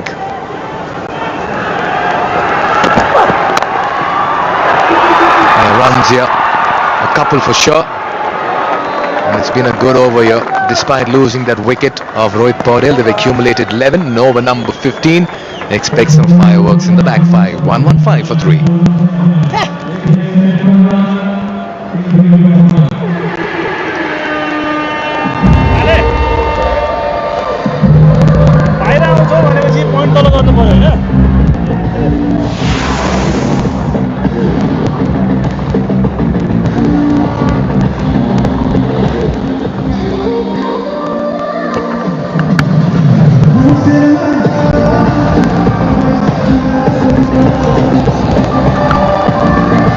Final 5 for the Lions. They had a really good start, 50 off the power play. They've just had a tricky middle period where they haven't been able to find the acceleration that they would have liked, and as a consequence these last 30 deliveries are going to be very, very vital. Can they get up to a 160, or ideally maybe a fraction more than that, with the power of Gulbani Naib and then of course Ruben Trumpelman to come. I'd expect him in next ahead of Sandeep Jura potentially. Scotty Kugelheim will bowl his 3rd over. Starts with an off cutter, clever change of pace. Andrew Leonard here, and I have the company of Fazal Khalil for the first time today. Faz, good afternoon it is now to you. Beautiful day out there. Good afternoon, Andrew, and yes, it's been one of those very bright, nice sunny days. It's about 21 degrees centigrade. Feeling a little warmer than that, but then look at them. They've come out there to support their fans, and there it is, Andrew. Beautiful Shobar Hills. And then, can we get a little peek of those snow-capped mountains that we saw yesterday? Don't think the visibility quite as good today. It feels a bit cloudier. Well, that's short and wide. Gets away with it for me. Maybe a bit of movement after the ball. Gulbani Naib doesn't complain too much. An interesting call this by the umpire.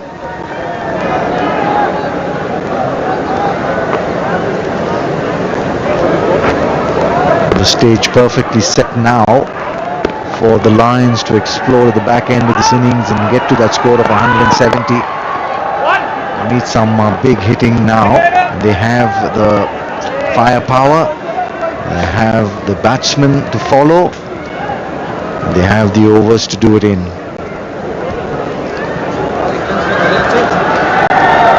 Yeah, definitely just that little bit cloudier. The very top of your screen, you can just see a few of those Himalayan mountains. The air quality, the visibility can be very varied here in the valley. You know, it's something that many people are working hard to change.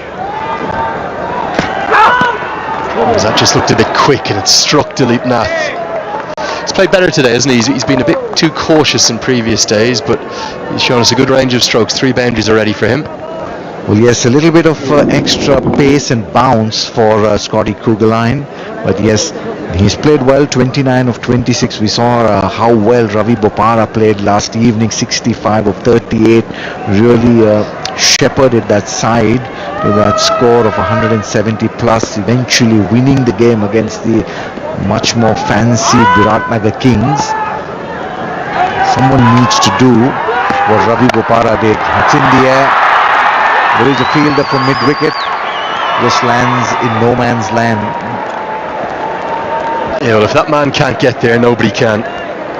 Irie is so quick. It's scary. It's superhuman at points. But this has gone perfectly into no man's land. Nobody ever even able to get close to it. He's like a blur, isn't he, Irie? When he moves, everything's so quick. Man, a few words out in his interviews, but that's his performances do the talking. Although today a little expensive with the ball. 4 overs, none for 30. Sure he'll pick it up with the bats. Be surprised with the decision at the toss. Yet another captain. We'll come back to that actually at the end of the over. 118 for 3.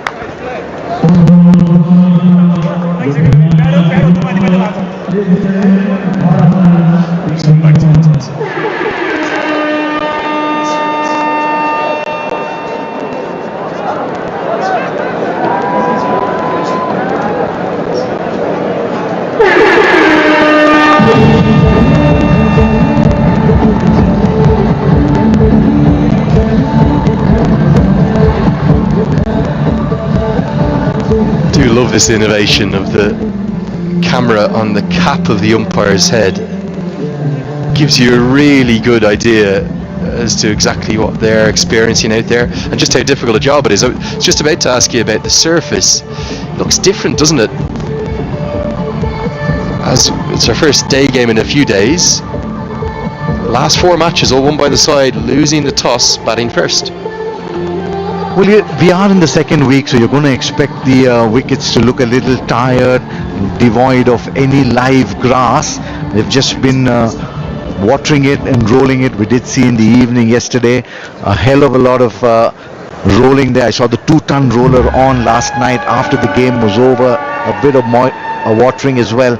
So the surfaces are not going to change so much like we saw in the first week. They're not going to be as good, but they're certainly going to be consistent. They're going to be consistently slow, and perhaps as we get into the back end, maybe a little lower as well.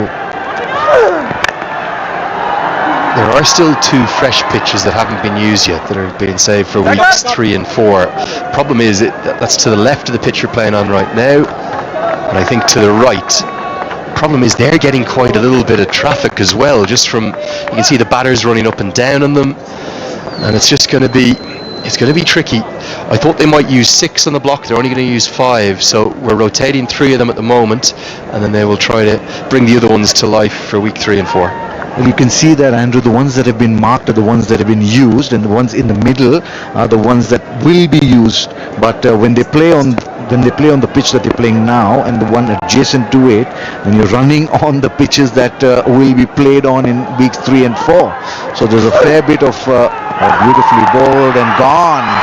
Beautifully bowled is the outer edge, gleefully accepted by the wicket keeper, and what a good delivery to get a very good batsman out. Well, this is a magnificent piece of bowling. It's the trademark shape that Bahara tends to get. Not into the block hole as the Yorker King is known for, but at a good length and a good decision from Durga Subedi. He hasn't really come to life yet, Gulbadi Naib, in this tournament. He's gone again for a low one. 11 off 9. It's 119 for 4.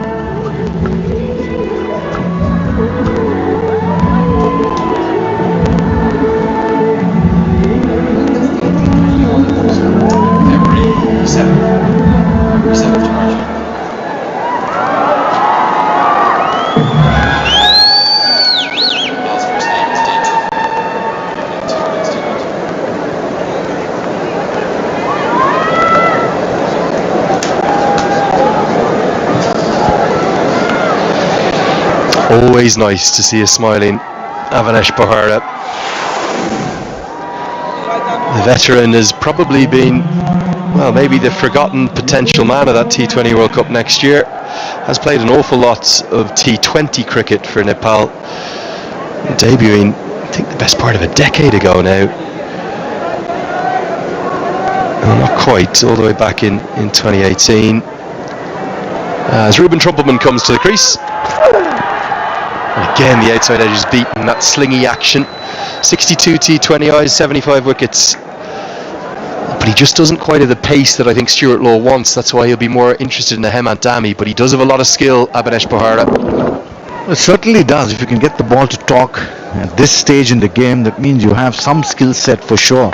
Stuart Law will be interested in these bits and pieces cricketers as well, because they lend that little bit with the ball and the bat. The challenge for Bahar is he doesn't bat, and he doesn't offer much in the field. If he's in the team, he's at 11. So you're kind of limiting your skill set. They already have Raj Banshi, who doesn't really bat. And they're known for their all-rounders and batting deep. He hasn't even been in the frame or in the picture for Stuart Law since Law took over earlier this year from Monty Desai. I'll tell you something, he is skillful. Run out, chance gone! Irie! Dipendra Singh Irie! It's the only thing he hasn't done all tournament. Provide one of those direct hit runouts. I have no idea why we're going upstairs, because Ruben Trumpelman is not in the frame. There's two rules when you're playing against this man. The first rule is don't run a single to Dipendra Singh Irie. The second rule, listen to the first part of it, that's out. And he moves like the air, isn't it? Like the wind. Take a look at that, not even in the frame. Dipendra Singh Irie, we didn't see that somersault, but we've seen enough. We'll see more of this. OUT out, that's the signal from Rambakwela. Very dejected Ruben Trumpelman gone for a duck. The Lions now in the 17th over, 119 for 5.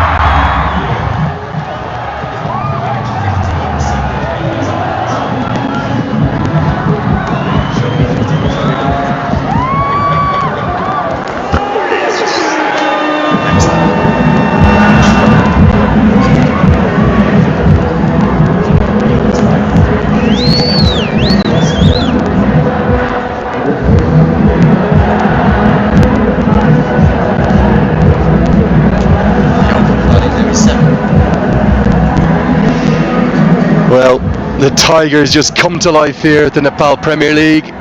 We said he didn't bowl particularly well today. I said he'd do it with the batter in the field, and there he is. Yet another direct hit run out. Of all people, Ruben Trumpelman, who's played against Nepal, well, 15, 16 times. He should have known. The Tiger was too good as Bahara finishes a fantastic over. No, he doesn't. It's a wide. A little bit harsh, that one. Let's get a look at this. The speed to the ball from Irie is what catches everyone out, and Trumpelman was never getting home here. Yes, he did get the benefit of the bounce, but he's just too good. The key really was the anticipation. He covered the angle really well and picked it up and threw in one action. He just had maybe a stump and a half to aim at. Now, is there something on this given? Oh, and that feels as though it's come off the pad. It sounded more like equipment than bat to me.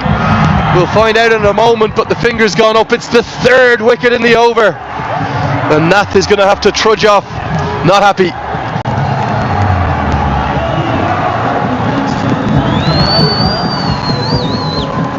Just take another look at it.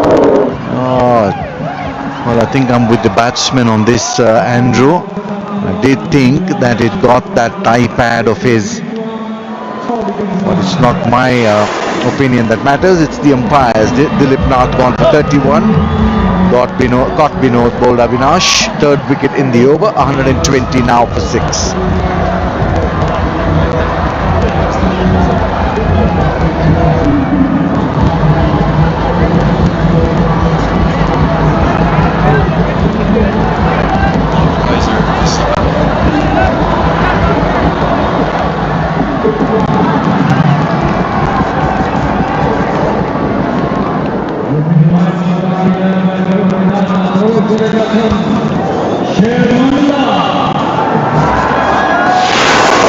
Chaos reigning here at the Nepal Premier League because the Lions are in real trouble. 2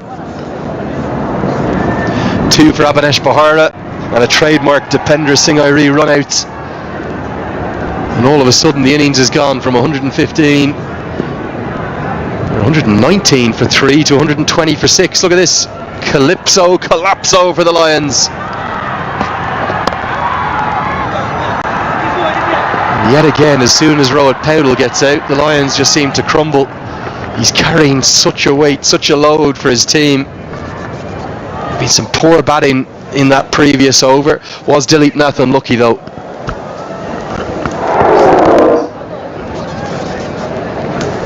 Well, straight away pointing to the thigh pad, and I tend to agree with the batsman. Just take a look at him. He's completely distraught, is Dilip Nath. But Sudhurpaschim Royals certainly back in it. And that man at the left of your screen, how good is he? He had a very good 7 to 15, 65 runs off it. And they've just lost their way between 16 and 20. Just scored 7 runs. They've lost 3 wickets, Andrew, in the last over. It's very, very crucial. I think it's a really tough call, that previous decision for Durga Subedi. Kuggelein beats the outside edge. I want to see the side on of it here because it sounded like it was equipment, but was it bat and thigh pad? Let's get a look. This will be a good angle.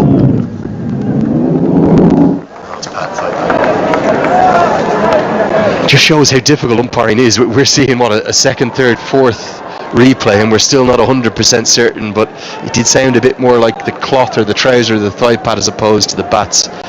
And certainly the reaction from Dilip Nath seems to indicate that too. Whatever the case, the Lions are collapsing in a heap here.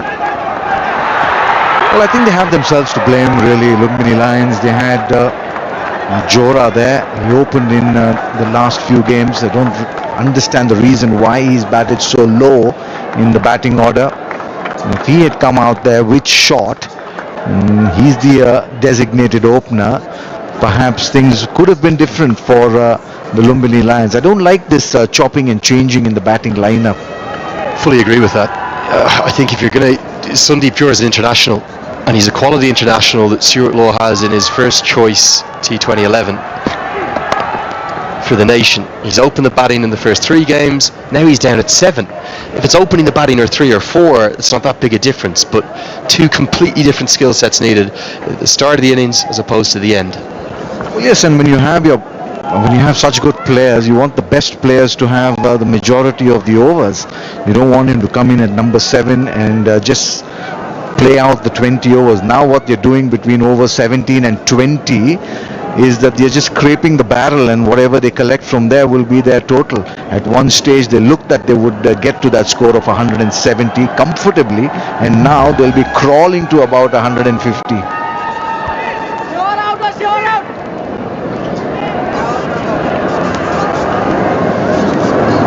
Going to change the angle here, come around the wicket to share Mallow. Remember, Mallow played nicely, didn't he? Hit those 3 sixes consecutively. It just tells the tale of the Lions season. Lots of batters, the top 4 all getting good starts. Nobody making more than the 35 of Rohit Paudel. Going to come over the wicket instead. As Mallow slices that one away and gets a good piece of it. He's been impressive, all-round skills this season, Chair Mallow, and he starts with a boundary.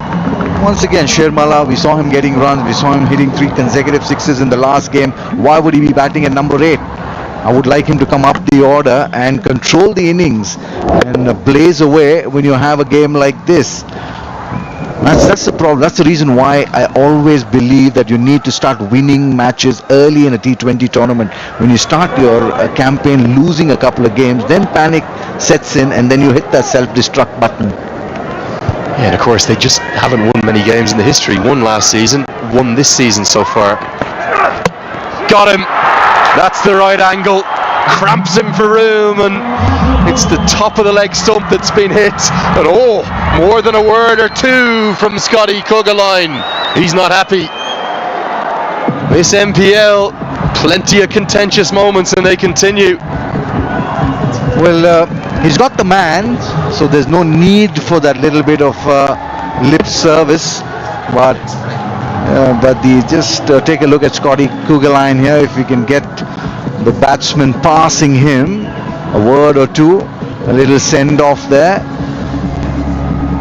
But Shermala gone for 4. Now in deep trouble are the Lions at 129 for 7.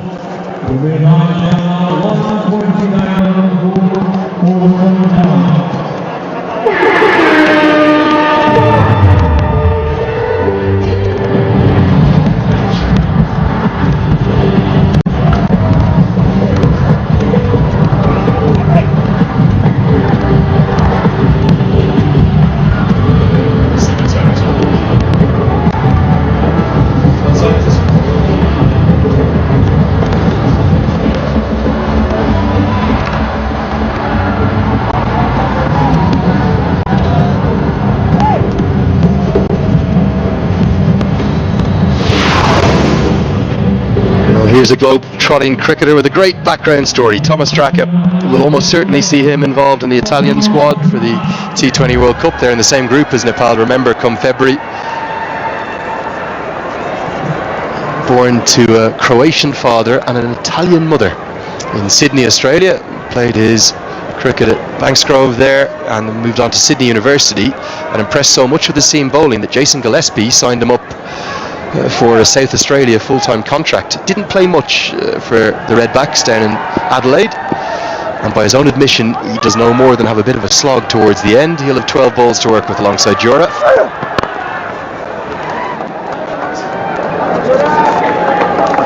And he will come on to strike for the first time. It's a good comeback this from Scotty Kuggeleijn. Certainly no fast bowler likes to be carted over a point for a boundary, and then he gets the man and oh geez, there's a send-off. More than a couple of words. I can't lip read, but I can well imagine what those words would have been. Andrew, do you want to interpret it in Irish, in your Irish accent? I promise you there are words I recognise there, but will not say. I will say no more. Scotty, wasn't happy, was he? If looks could kill. Thomas Straka, just does enough. If Irie was at cover, that might have been a different tale. A first Nepal Premier League run for him. Kevin O'Brien, who's a great friend of mine, the assistant coach of Italy, has told me a lot about Thomas Straka, and he says he's a proper cricketer. He's got a good, strong action, gets a hint of shape, doesn't really know how to tie his own shoelace is the problem. Well, I've heard, come to the wicket and say good afternoon, good morning to the umpire, and it'll be Christmas at the wicket. But if you make him tie your shoelace, how does that end? He's just going to give you out any shout, isn't he? I joke, of course. What can Jura do here? Right out of the screws, but it's gone up rather than long, and it's going to fall nowhere. He got a good piece of that, but it just went to the moon. This pitch is slow, and that's why the batters are not finding their timing.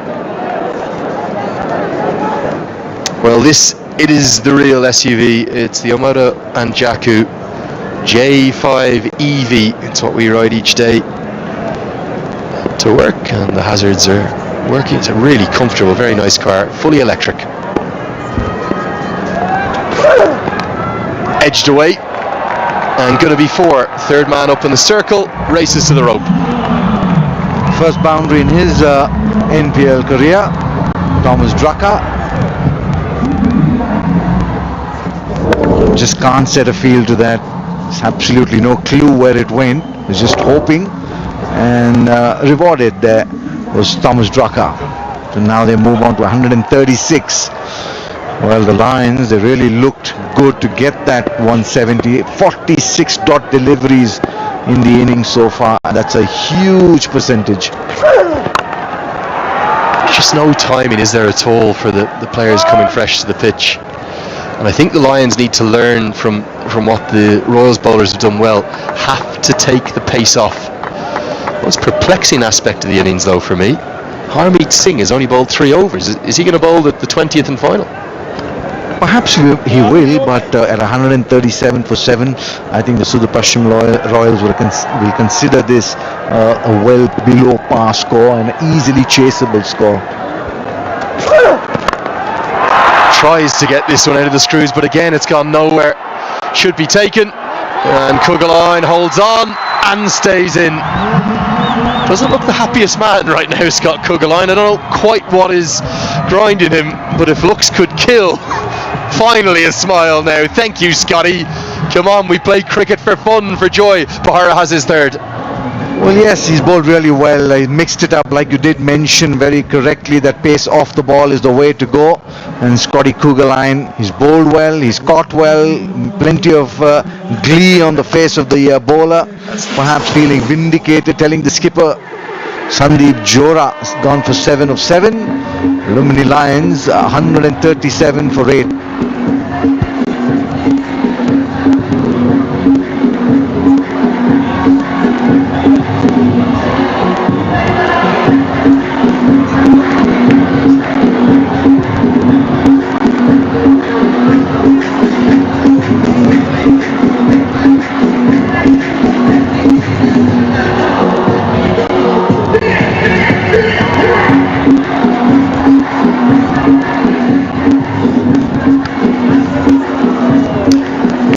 It's all going Sudhurpaschim's way yet again. Tilak Raj Bandari will come to the crease. I thought he bowled beautifully in the last game, but he'll have to provide some support to Draka, and it is going to be Harmeet Singh to bowl the 20th and final. They're not going to go to Hemant Dami. He'll have an over unused. Naren Saud only used for the 1 over himself today, so it'll be Harmeet Singh alongside Lamachani, the tournament's most economical bowler, here at the Siddhartha Bank, Nepal Premier League, powered by Ncell. It's season 2, season Dwi, and we're loving every second of it here in Kathmandu. What a season it's been already. Where's the close games though? Draka goes downtown. Does he get enough? Not at all. Iree catches it and then says I can throw with my left hand too. All too easy for the Royals. Certainly all too easy for the Royals. Now coming apart are the Lumbini Lions. A very meek surrender with the bat, delivering it well near the return crease, or the bowling crease, I beg your pardon, and there it is, Iree taking that catch nice and comfortably. Thomas Drucker, his debut ends for 6, 137 for 9.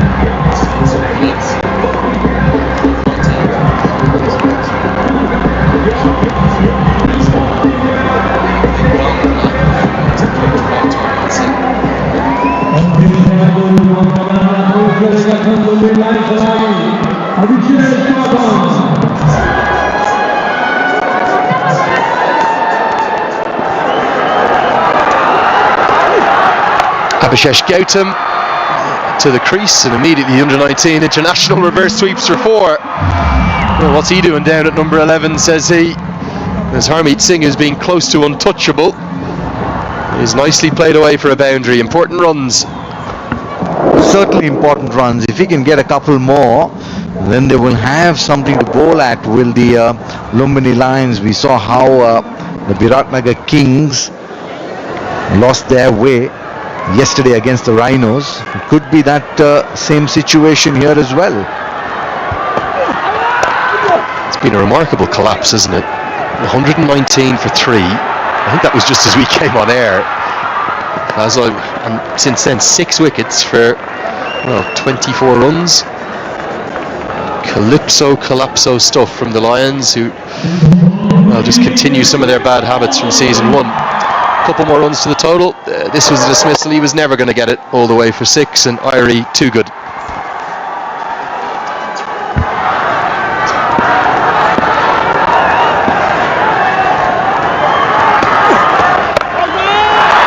goes a long way up. It's going to fall into no man's land. I think, it's going to carry.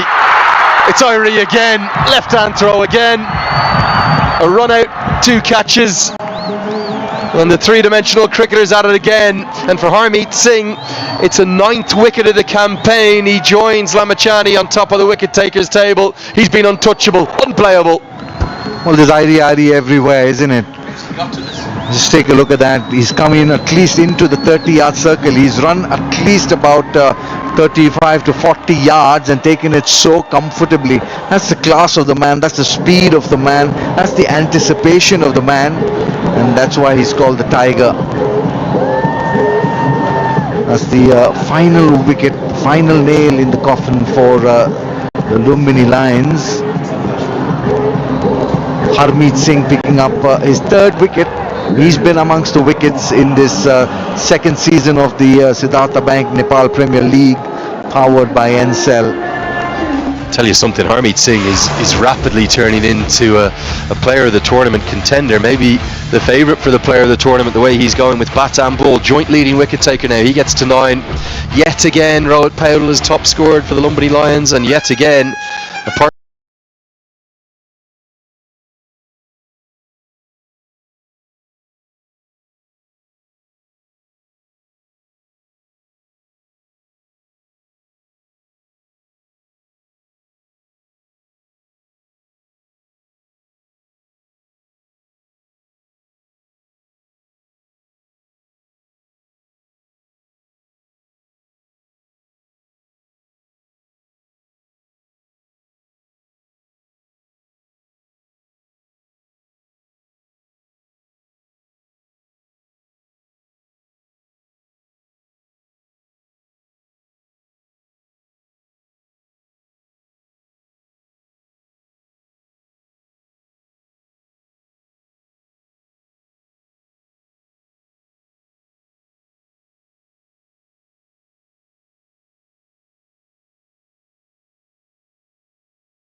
ever meet, down to Jess, who's with Avanesh Bahara.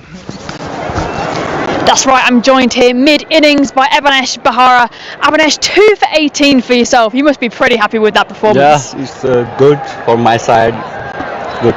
Excellent. And now you performed consistently every match so far, taking at least the 1 wicket. How have you found the conditions out there? Actually, I'm a death over specialist, so I know the wicket and everything, so it's good for me. And now every time I've spoken to your team, I've said the same thing, that you always seem to find a way to win. I'm not speaking too soon today, but what's been your team strategy overall, do you think?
Sorry. What's been your team's strategy overall to have that success? Your strategy is around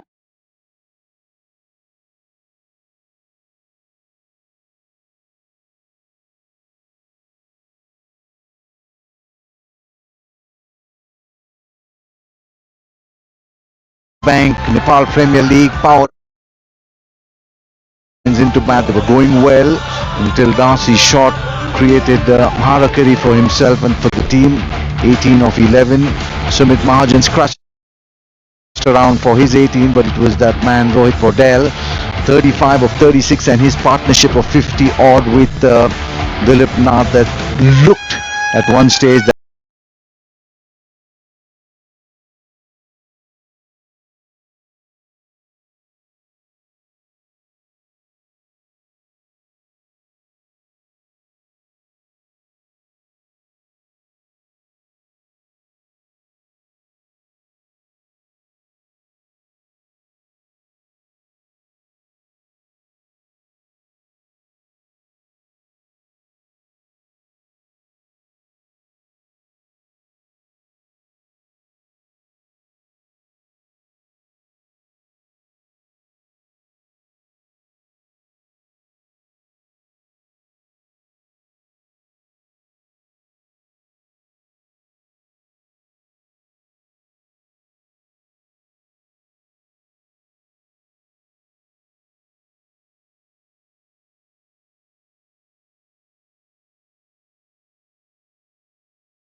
their linchpin out there in the middle. If they can get him out early, and certainly they will have them scurrying around. Sher Malla, who took that smart catch, comes on to bowl from the far end. Just a single over for Trumpelman. That's slogged. Fetched it from outside the off stump and hit it straight to mid-on. Well, that's the wicket of Brown. Just take a look at this. Sher Malla takes the catch, back paddles and just hits his head on the ground. Lucky. That's a good hit.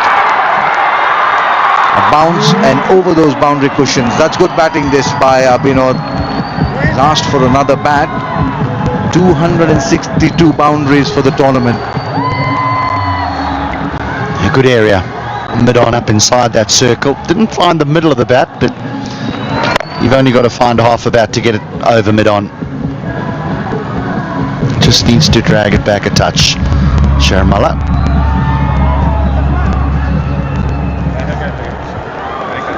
Well, the way Trumpelman bowled, could they have just given him another over?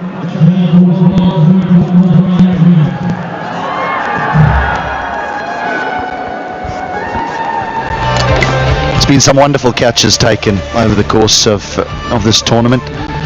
Erasmus, the Namibian captain, this is the pick of them. Will Brasisto had to turn and run and then the full dive. Those in the outfield and then the little one-hander diving to the right. Sher Malla. They just keep coming, don't they? It's back live. We'll get a boundary. Vinod Bhandari seems to be saying, you bowl short to me and I'll pick you every day of the week.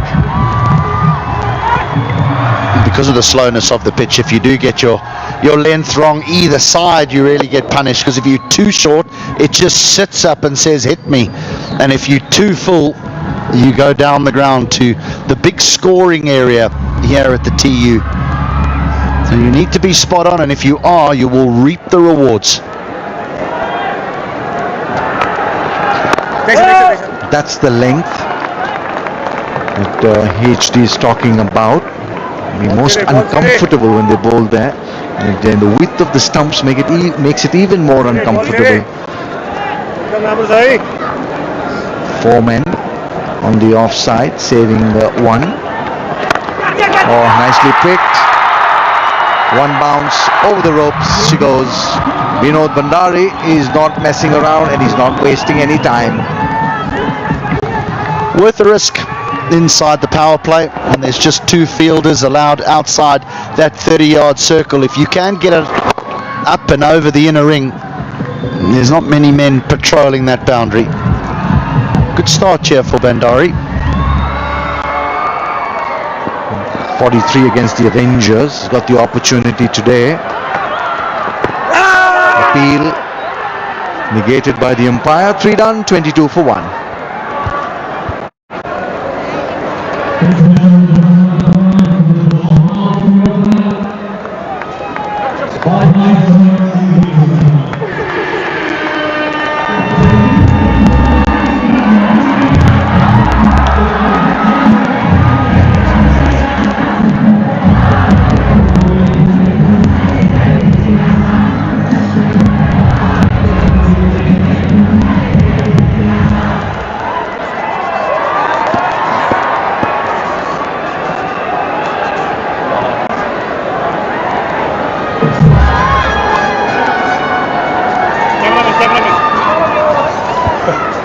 Sudhurpaschim Royals 22 for 1 in 3. They need 144. Chris Lynn yet to get off the mark. Second over for Abhishesh Gautam. He's picked up the 1 wicket to fall.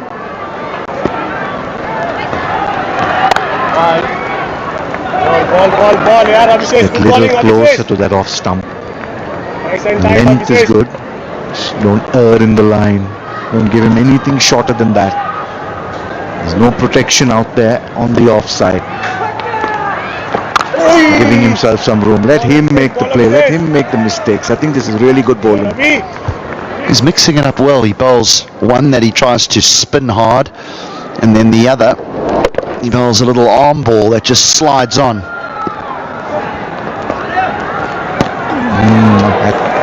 All at sea, between 6s and 7s is Chris Lynn.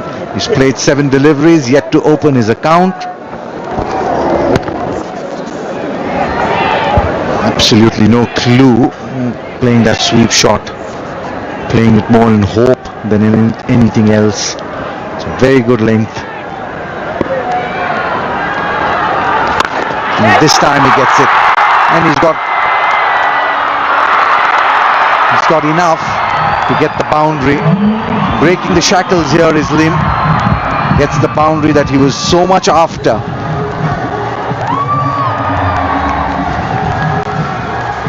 Lynn feels as though he might have got away with this. Again, right off the toe end of the bat. But falls safely. There's just the one man on the leg side on the boundary, the other one at deep mid-off.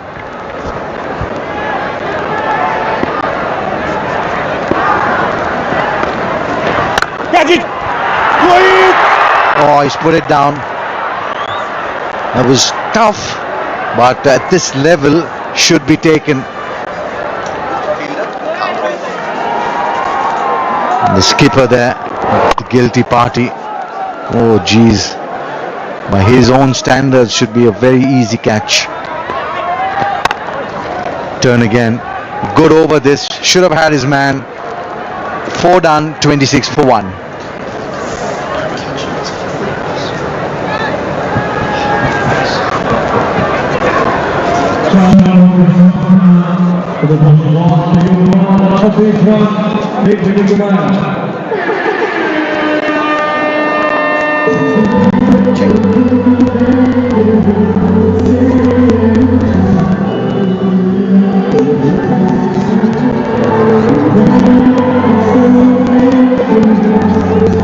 Well, it is the festival of the Himalayas, the Siddharth Bank Nepal Premier League Season 2. We are at this beautiful venue, the Tribhuvan University International Cricket Ground. Match number 13 as Trumpelman comes back from the far end, at the southern end of the ground.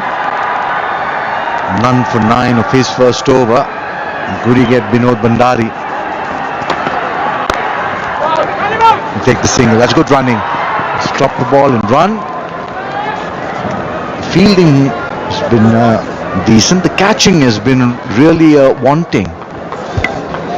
We're going to find out very soon how costly this drop catch is from the skipper paddle, because Lynn is now on strike, and with Trumpelman running in, this is the type of pace that Lynn wants. So you reckon that they're playing into the hands of Chris Lynn, giving pace to Chris Lynn, not the smartest thing to do. Let's wait and watch. There it is, just smashes that one. Lucky for him, or unluckily for him, he went straight to the fielder.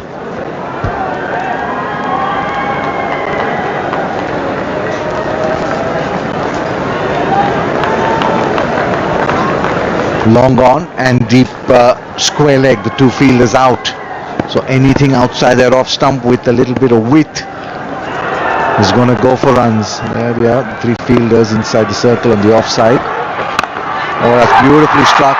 There is a fielder, but you just watch it sail over his head. He's hit that really clean. 181 big ones for the tournament. Ouch. Road Powdle might have made 2 errors in the last few balls. One, putting the catch down, and the other providing Lynn with a delivery where he could find a Siddharth Bank maximum.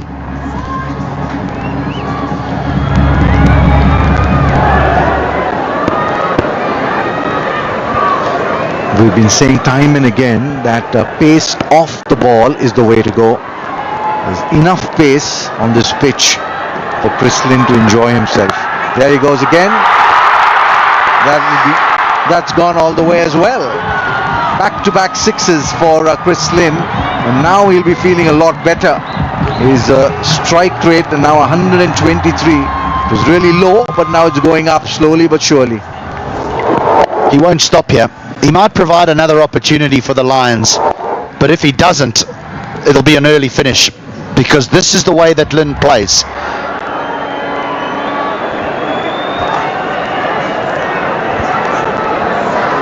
Well, exactly what the doctor ordered for the Sudhurpaschim Royals.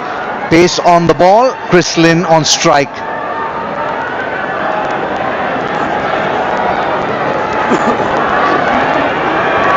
Under the cosh is Trumpelman. None for 22 now, and he's still got a couple of deliveries left in this over. They're still inside the power play, just 2 fielders out of the 30-yard. He's gone in the air and gone. Gulbadan Naib, the fielder, a nice comfortable catch. The ploy of bringing Trumpelman back, working for Rohit Podell.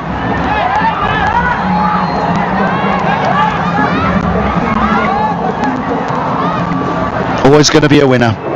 A cutter, a hard cutter into the surface.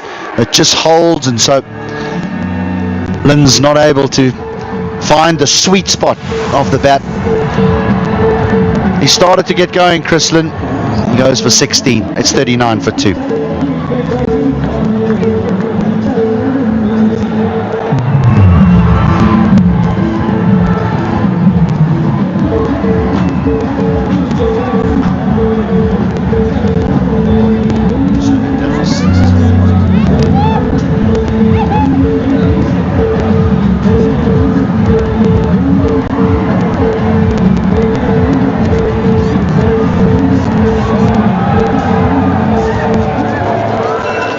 Runs and the wicket, the big wicket of Chris Lynn in this over. Arif Sheikh walks into bat.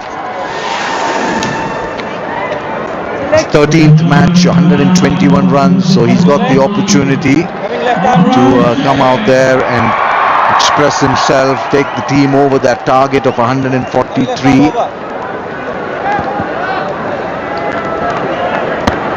Good move eventually by Rohit Podell. Lumbini Lions will be feeling very relieved seeing the back of Chris Lynn, the big hitting Chris Lynn and the big hitting Josh Brown back in the hut.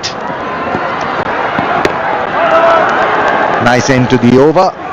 13 runs and a wicket off this over. 39 for 2 after 5, the Royals.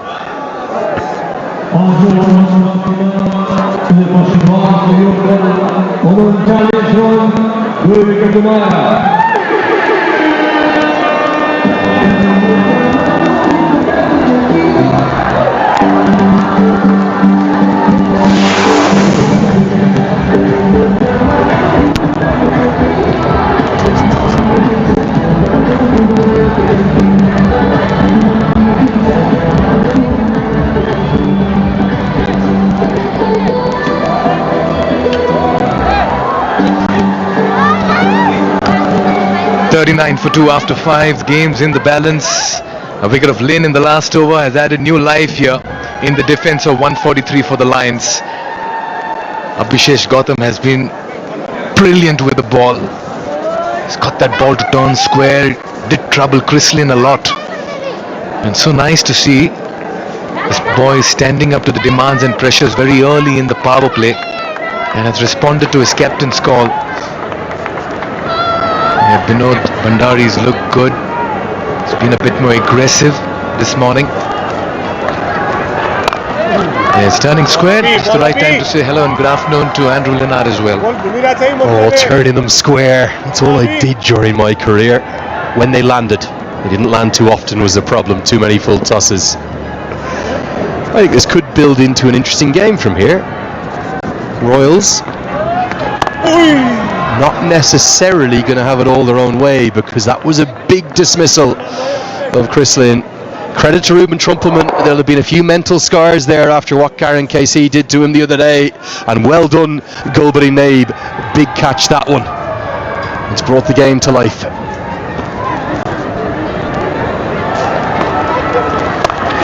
That's in the air, just over point.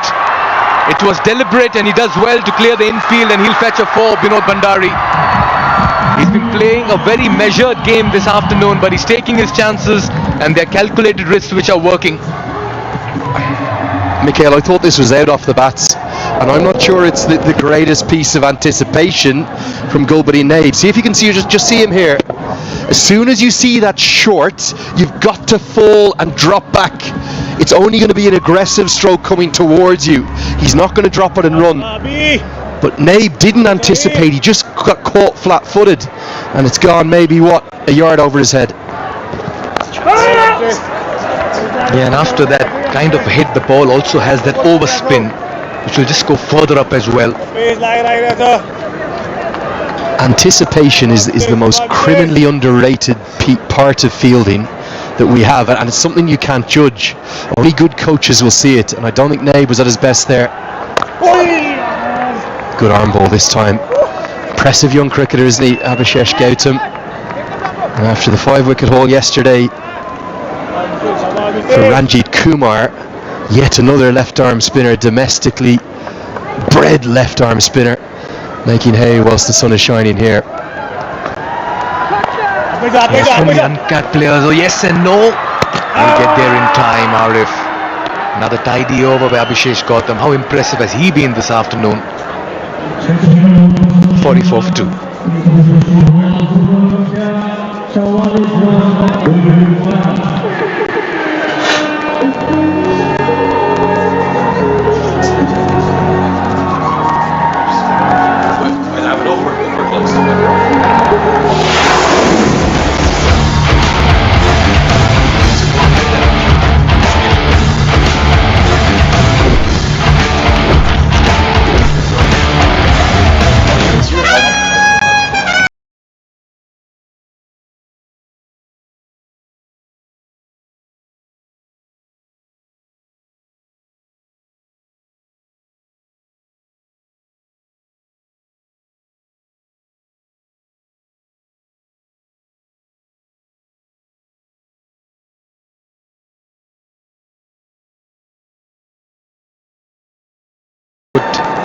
Some kind of an aggressive representation of himself in the middle.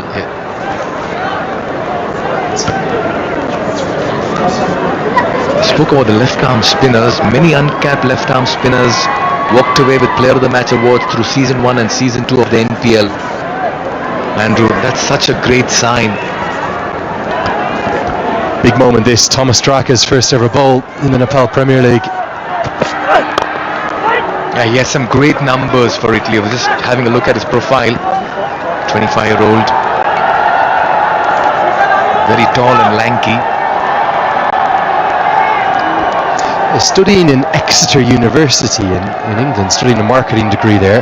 Did have 2 years on the staff at South Australia, scouted by Jason Gillespie out of Sydney grade cricket. Real globe-trotter, Croatian father, Italian mother, and he'll be at that World Cup coming February time next year. Yeah, he's extracting some bounce. Well, he spoke about Jason Gillespie. For starters, he certainly has the Jason Gillespie kind of haircut on him. During Gillespie's heydays, you would see him come in and steam in with this kind of a hairdo. Bit of Jess-inspired hair there, isn't it, for Thomas Straka? Let's get a look at his action. Big, strong, tall action. Comes high into his bound, into his gather. I think he can probably make a little bit more use of that, add a yard of pace. Holding the ball down the seam. Yeah, he's just warming up. Just like how we've been warming up right through day 1, leading up to day 10, game number 13. Yours truly, we're the most loved and beloved boy of Nepal, Andrew Leonard. Stop. Now stop. All this man does, look good and give compliments. Thing I've loved about the last few days in the Nepal Premier League, 4 in a row. 4 matches, 4 player of the matches for Nepali players. 3 of those the very best that ever played for this country. Lamachani, Irie, KC. We know they've been there and can do it, but what about Ranjit Kumar? Well bowled, Thomas Straka, good bounce. Finding bounce out of a surface that no one has. And yeah, Ranjit Kumar becoming just the 6th player in NPL history to take a 5-wicket haul. First this season, of course, as well, and just the 2nd Nepal player. Naren Saud it was last year. with a 5-for, and then yesterday the player of the match, Ranjit Kumar, 5 for 21. I'd love to see that streak continue because it's not all about the overseas stars and plenty of big names. Dawood Milan's having a difficult tournament, Chris Lynn's having a difficult tournament. Guys who've been all around the world, they're seeing how good the local cricketers are and also how tricky the local conditions can be too. A full delivery, nicely worked away. Saw those short deliveries of Draka. It's one thing bowling short, it's important to land those short deliveries in the right areas, and he's so good at that. A lot of precision over there. Talk about spot bowling, for hours and hours to land it in the right areas. Yeah, you spoke about the spinners. Ranjit Kumar, very brave yesterday. A lot of air, was unafraid to be hit, and they say in cricket, unless and until you take the risk, you really don't find the reward, Andrew.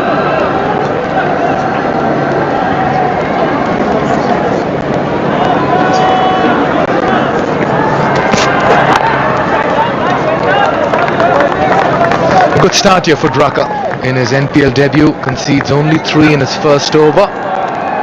It's 47 for 2.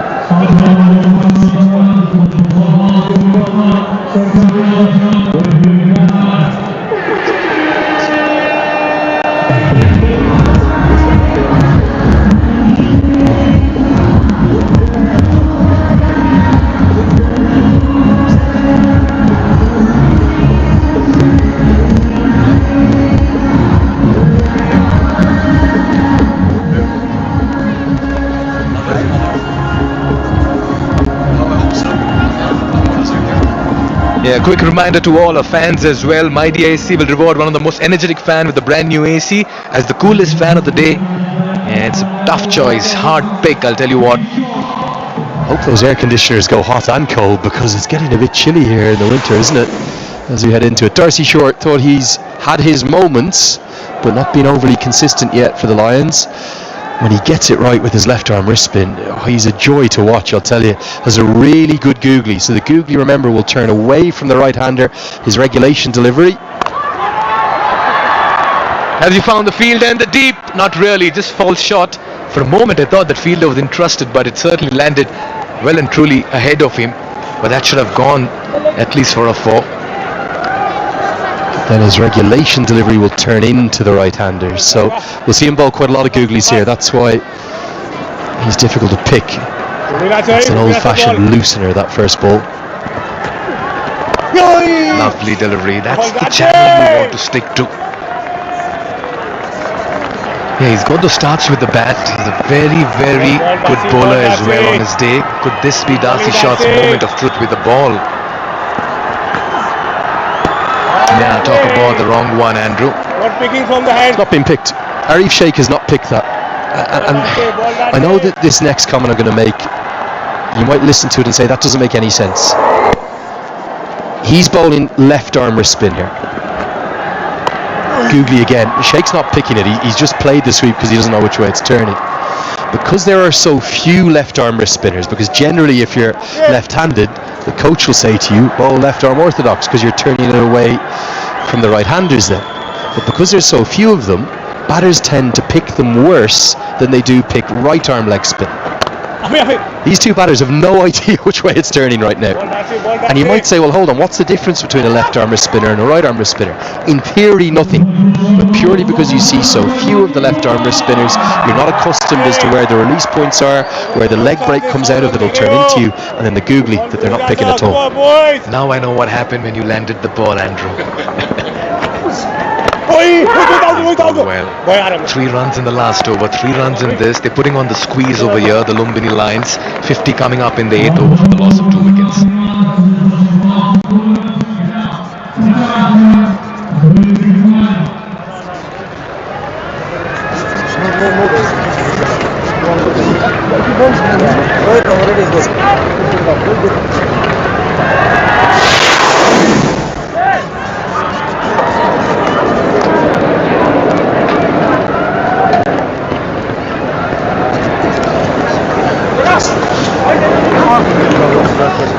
It's a good game unfolding over here. The Royals still sitting pretty, but they'll be wary of another wicket that falls. Lions need to dig deep in that wickets column. They don't have a big score to defend over here. It's been a mix of pace and spin for Rohit Paudel this afternoon. Abhishek was drafted in that second over and he made an immediate impact.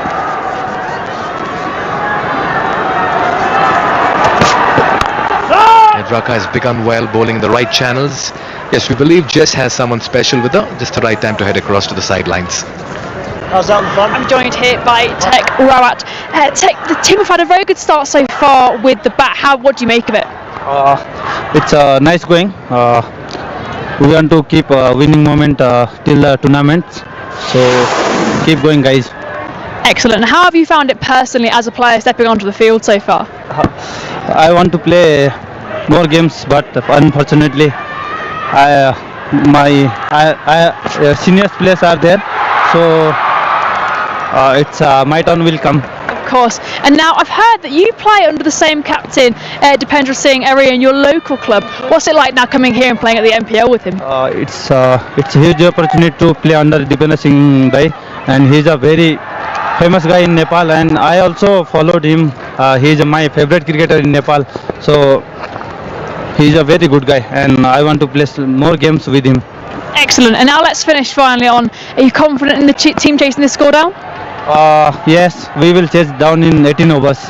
Love the confidence. Excellent. All the best for you and the team. Thank you. Thank you very much. Back to comms. Under edge for Arif, and that'll be 4. Thank you, Jess. Lovely chat there with Tech Rawat, the wicket keeper in the side. Yeah, but Arif will certainly not mind these kind of boundaries as well. Everything counts in a chase. Great bowling. Been impressed with Draka. Big, strong action. Look at him hitting the deck hard, getting good bounce out of a pitch that even Scotty Kugeline wasn't getting any bounce of. So definitely something to work with here for the Lions, and fortune for the Royals. They needed that boundary. The required run rate before that delivery had just crept over 8 for the first time in the chase. Tries to force the issue of football skill. Oh, a bit of a collision over there. Yeah, polite apology by Vinod Bhandari as well. Just got a little too close for comfort for the batter over there. Thomas Draka trying to do his best Roberto Baggio. Here it was, goal open. Oh, he's put it wide. The keeper wasn't there. He tried kicking it onto the stumps. Forza Italia, of all the cricketers in this entire competition, if they were going to kick it onto the stumps, it should have been Thomas Draka, and it so nearly was. Nudged away. Vinod wants the second. You spoke about Draka almost hitting the goal, the back of the net, but look at Vinod Bhandari, for the 35-year-old veteran to put that kind of a slide, Andrew. And that's desperation in the middle, putting a price on your wicket. Look at Vinod Bhandari. All I can think of is Italian footballers. I'm sorry, Mikhail. Filippo Inzaghi, Alessandro Del Piero, Roberto Baggio. Where were you, Thomas Draka?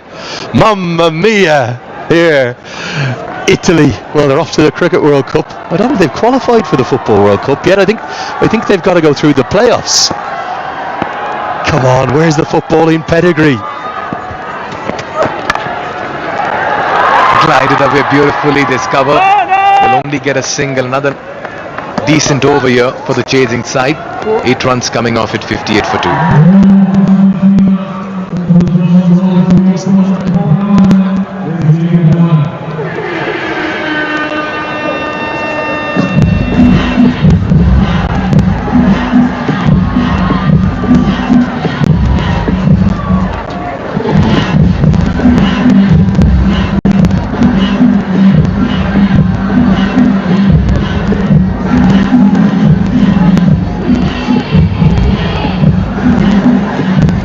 Game to 10, match 13. Lumbini Lions in search of their second win. They've dropped 2 on the bounce, and it's unstoppable Royals in the middle at the moment in pursuit. 1-1-1. Beautifully driven wide of the fielder at long off, and nicely fielded as well by the captain Rohit Paudel. Cuts it in time and releases it quickly. You just feel the Royals are loading for the big hit with Dipendra, Harmeet, Kugeline still to come. You remember you have Ishan Pandey too. How have I forgotten Gianfranco Zola, of all my Italian footballers? Sorry, Michael. All I can think now is, how's he not kicked that goal? Come on! It was meant to be on your debut. In case you have him on your podcast, I'm so sure you're going to ask the first question, not about his cricket, but about football. Your tall, lanky Draka almost got the back of the net, missed it. One man's disappointed, and that's Andrew Leonard. Nicely played in the gap once again. Work to do for the fielder. One for the hit and one for the throw. Nicely done, yeah. Now, defender Singh, huge amount of pressure starting to build on his shoulders. He did it in the first innings. Not with the ball this time. We've been waiting for the direct hit, haven't we? We knew it was coming. And in fact, as soon as it happened, HD Ackerman came running out of our green room just to come in and see it here in the commentary box. That's it, well done, that's it. Pressure on, boys, boys. I think we might have a check here for a short run, Mikhail. This would be, well, very lax, wouldn't it? Let's have a look here. He's not looking at the line. Oh, naughty. That's 1 to the total, not 2.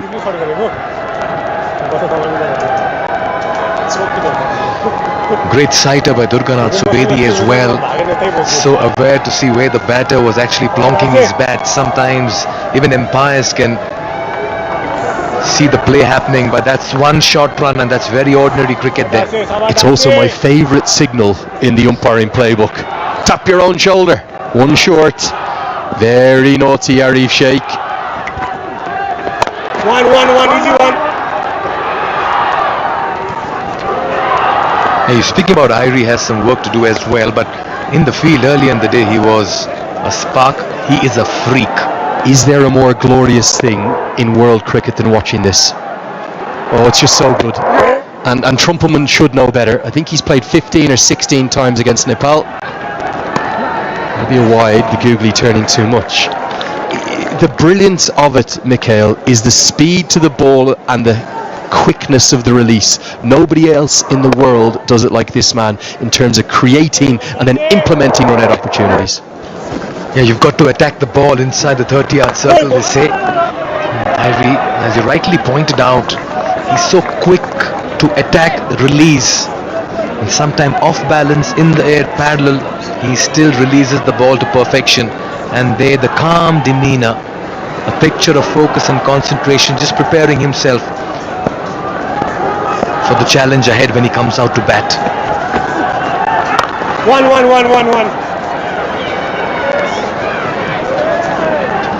4 singles and a wide in this over at the half-pace stage. There's some work to do here for the boys in yellow. 63 for 2. Tap on the watch will also suggest it's expert education strategic timeout.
The stadium is electrified and energized as well. Huge turnout as always. Some very good teams playing. They have a huge fan base. And I tell you what, the Red Bull New Gen energy also is showing up. And that's why you need to refresh yourself with the Babal energy, as they say. And make no mistake, it's got some wonderful flavors. So don't forget to try the New Gen Red Bull product that's recently launched in the market. What a contest playing out over here. Lumbini Lions will go for wickets. Just a bit conservative in the chase at the moment, and a bit more quiet are the Sudhurpaschim Royals, but they have some power hitting batters low down that order. A very good evening to HT Ackerman.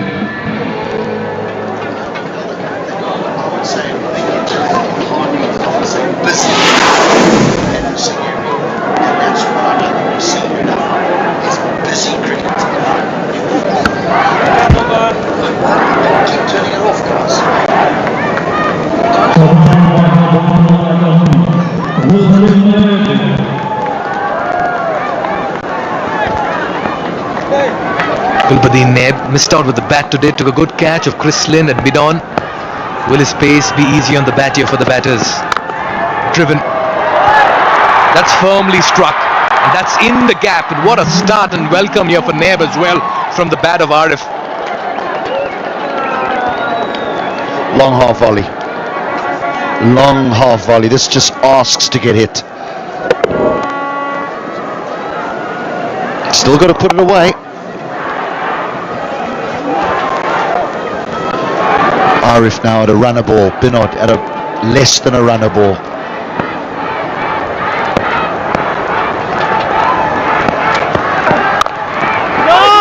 Another authentic shot. A very conventional batter.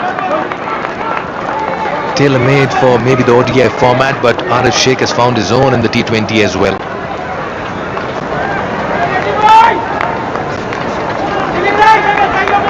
I just think there's a number of batters within this tournament that need to up their energy levels. A runner ball doesn't win you tournaments. May win you the odd match. It's not going to win you the tournament.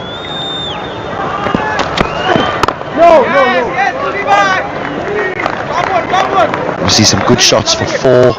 We'll see a heave over mid-wicket for 6. And then we'll just see the good old-fashioned block.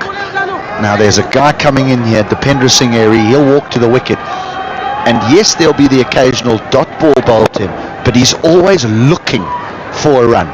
He will try and work it. He'll keep his partner on his toes. He's busy, and what that does is it transfers pressure to the opposition.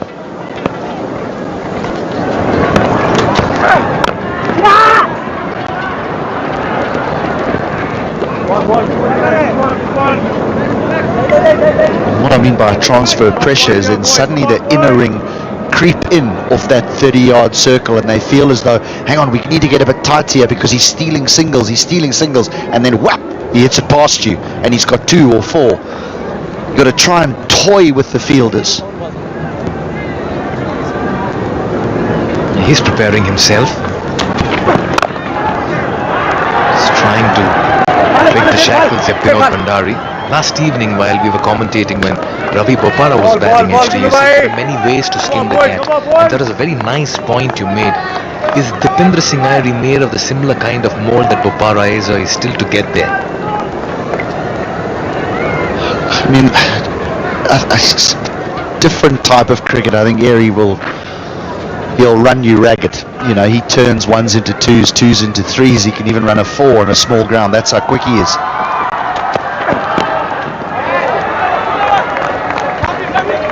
Six runs of Nabe's first over. He's come back well after conceding a 4 in the very first delivery. 69 for 2.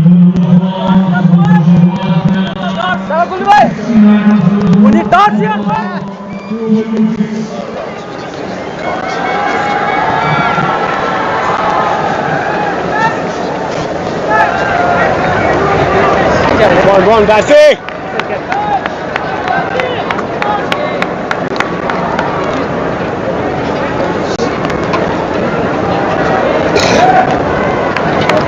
Yeah, this partnership is worth 13-38. Still some spin options here for the Lumbini Lions. They're going in with Darcy Short and continuing with him.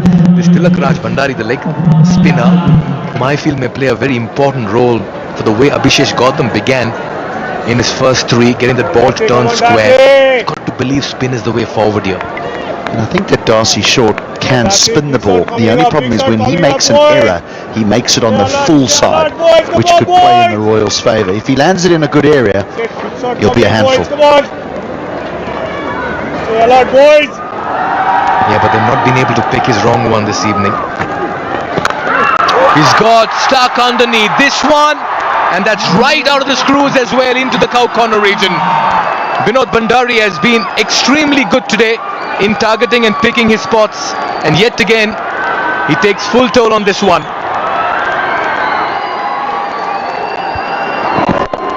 Able to just step and hit again. Just a touch too full, just a touch. But better from Bhandari. Up and over. Back-to-back sixes. The fielder tries his best. Even the tallest can't stop that from going. This man's in smash mode, Binod Bhandari. He's in his zone tonight.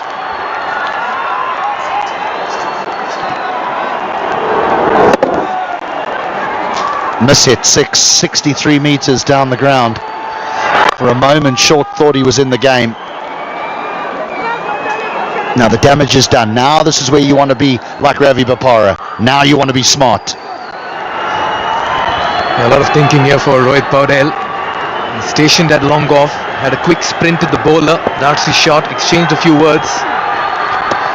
And that's pressure telling on the bowler. How do I vary my length? A lot of colour around this wonderful venue, and getting us all the colour from the middle is Jess.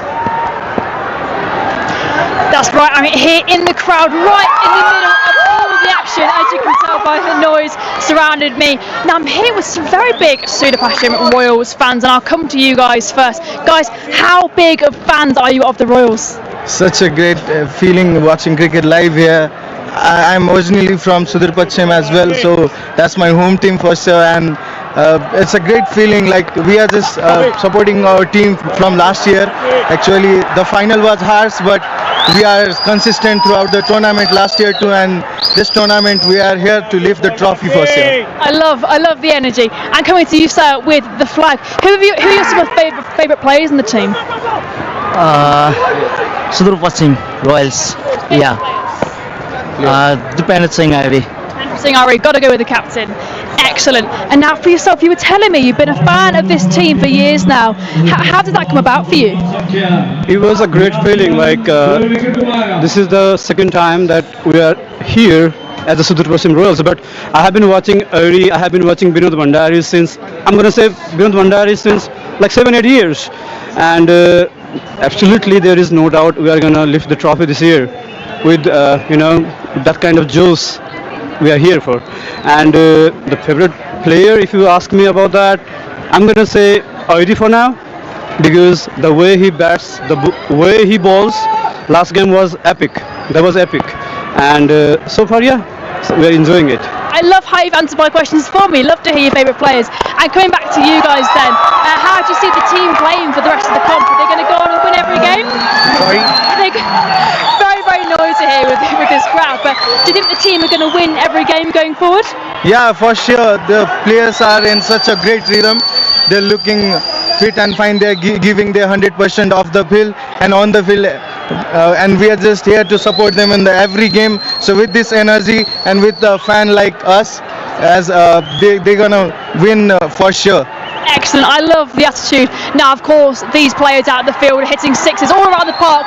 So I think it's time we head back up to comms.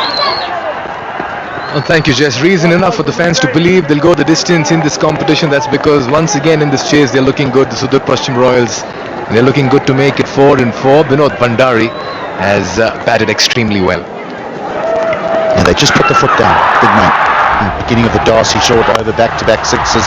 Now a couple more boundaries. The rate was at 9. It's now at 7.5. They're under control.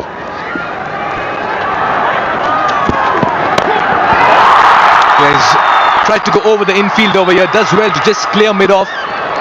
The runs are coming thick and fast at the moment for the Sudhurpaschim Royals. I love that little interview there from Jess Crow. Did you see the fella on the end trying to sneak a photograph? We did notice. Yeah, he tried hard to switch on the phone, get the camera started and get the picture loaded on the big screen as well, or maybe the selfie. 50 up, 51 and 47, this partnership. This man's done the bulk of the scoring here. Yeah, he's just a bit cross with himself on missing out.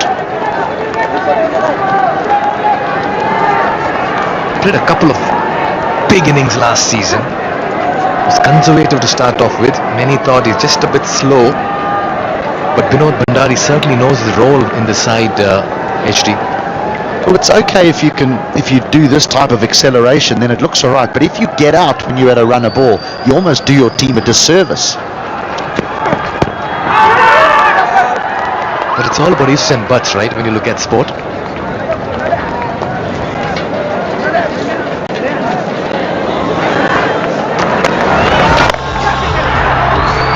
Four fours, 2 6s for Binod Bhandari. What we must say is that we know that when the ball lands in the correct area for the spinners, it's not easy. There is some turn in the pitch.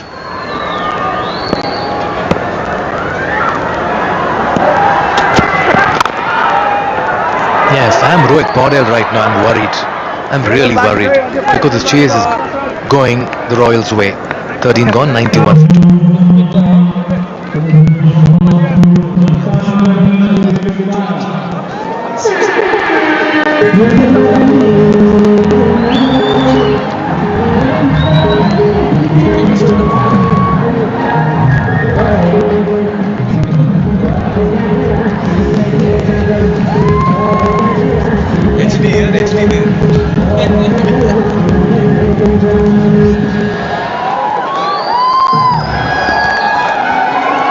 Not much separates both the sides after 13 overs, but it's from here on that the Lions lost the plot and they just caved in at 143.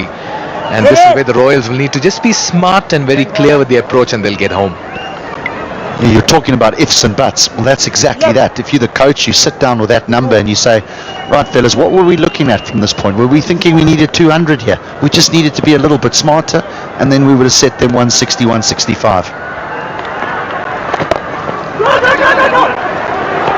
Push hard. Yeah, excellent. So often we've seen twos run into that area, just a little nudge, and recognizing that the man at deep mid-wicket is right on the fence. Too often teams, they get themselves into a position and they think, oh, hang on, we need 180, 190, and then you get bowled out because the risk level is just too high on a pitch like this. Whereas if you're just smart, and I keep going back to Ravi Bopara, he just understands the surface, he understands what's required, and then he understands how to go about getting that total that he has in his mind. Once again, soft hands. 2 is the call between the batters. Arif's not interested. Binod's backed up a bit too much. Sent back in time. Arif didn't even look back for the second. This is where you need to respond to your partner, be more aware and be more proactive as well. I don't think there's 2 here, but you're 100% right. Arif is back, he's just not interested. That's horrendous from him. Yes, there's no 2, but the only thing you should be focused on is your partner. I did hear the call saying 2 on the stump mic. Swept. What a partnership, 55 and 52. They kept pace with it. Binod Bhandari, you can see both of them have just decided it's time to attack. We've got plenty of wickets in hand here. He's been the best bowler on display today for the Lions. He's got it to turn. He troubled Chris Lynn a lot when he came out to bat. First 6 deliveries, Lynn was just not able to get rid of him. Yeah, Lynn and Brown are they play in one particular manner, don't they? They just swing and they want to hit boundaries, and that's what they do at the top of the order and what they've done for their careers. What a hit! That's incredible ball striking from Binod Bhandari, and what a way to get to your half century. It's taken him some time, but the senior pro stands up today and stands out with a very fine innings in a very good chase. He was a runner ball when he was in his 20s. and then suddenly a couple of loose ones which he capitalized on, and he hasn't looked back. Now the innings is moving. Now the match-winning innings is underway. You got to really commend him for his shot selection. Anything close, he's been severe. He's not gone airy-fairy. Yes, a couple of edges here and there. As a batter, you need it sometimes. But he stayed there. I talk about those edges. Sometimes this ball does grip off the surface, but good over. 10 coming off it. 100 up as well. 101 for 2.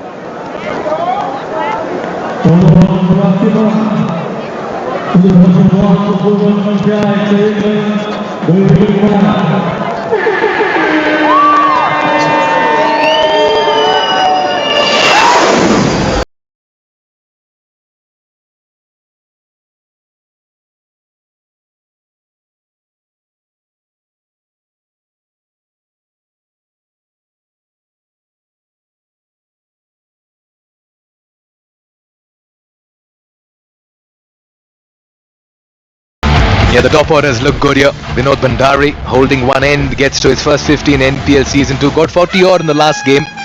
It's so good to see Arif Sheikh just building on. He's got a couple of 20s, and this is it. Got the toe end of the bat, but still enough power to put it across the fence and reach his 50.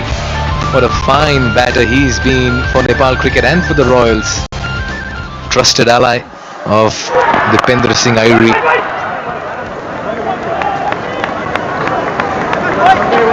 Trumpelman brought back into the attack, the big left armer from Namibia. You know, and Arif can afford to knock it around. I mean, he's less than run a ball when Bhandari is hitting it so sweet now.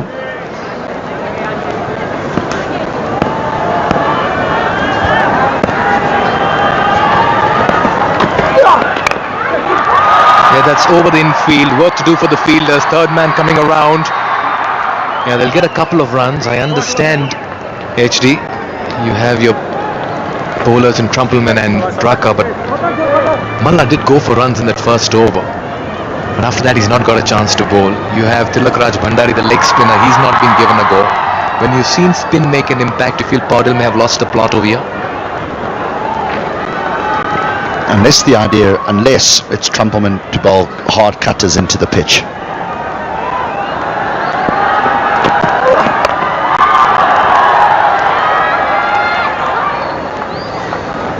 Again, his spin has been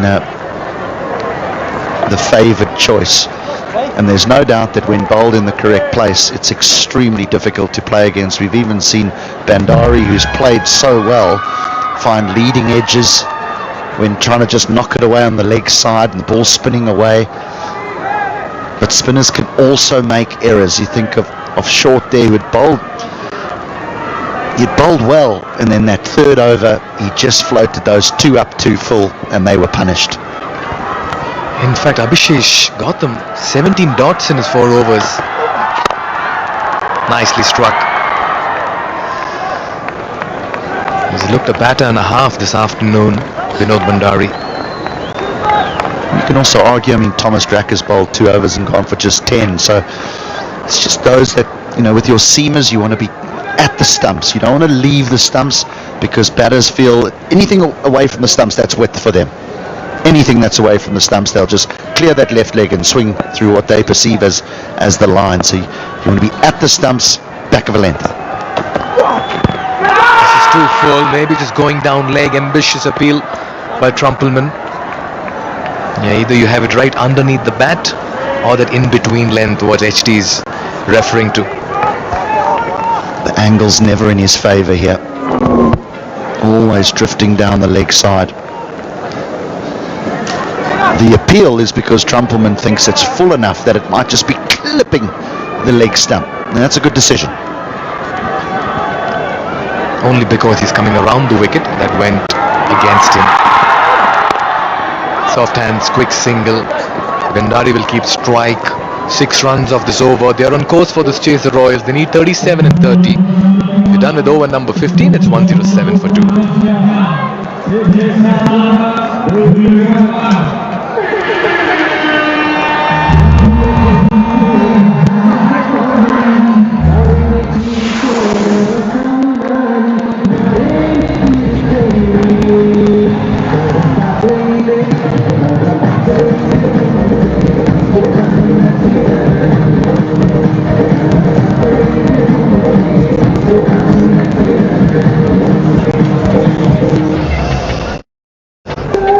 good partnership, this one, isn't it? And credit to the way in which Binod Bandari in particular has accelerated, gone through the gears.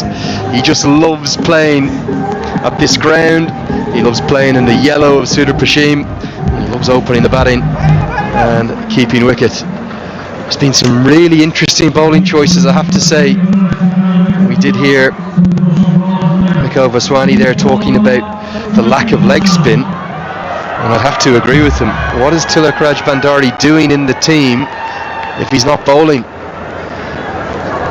Rohit Powdell, I know he's got a multiplicity of bowling options, just like when he captains the national side, but you've got two right-handers at the crease. You need wickets to have any chance in this game. Yes, Drac has bowled really well. I like what the young left-arm spinner did with 1 for 22, but I just cannot understand the lack of the leg spinner. As Bandari's season getting better and better, passing the 100-run marker in this knock. Slight mix-up, but they will get home for the single with the fumble. Andrew Leonard here with you, and I've got all the way up across the border from India, Fazal Khalil coming to join me for the final five. We haven't had a thriller yet. Could this be the one? Well, good afternoon, Andrew. You've been asking for a thriller all week long. 36 of 29, 8 wickets in hand. You honestly feel that would be a thriller? I'm grasping at straws. I'm clutching at anything I can. I live for drama, and that's what Nepalese cricket is all about. Only thing we haven't had this season. And I still believe. I believe we've got one incoming. Maybe it's going to be this afternoon. If not, it's going to be tonight with the 7th v 8th game. Well, there it is, the Omoda and Jakku. It's Nepal's fastest growing EV brand, and is providing the best in segment range. That is, or this is, the real SUV. Well, I really like it. We drive in it every single day. Comes to the hotel, picks us up, drops us back. It's this is definitely the real SUV. It's all EV, and it's got all the bells and whistles, Andrew. I mean, I was just enjoying everything. The drive to the ground was so good.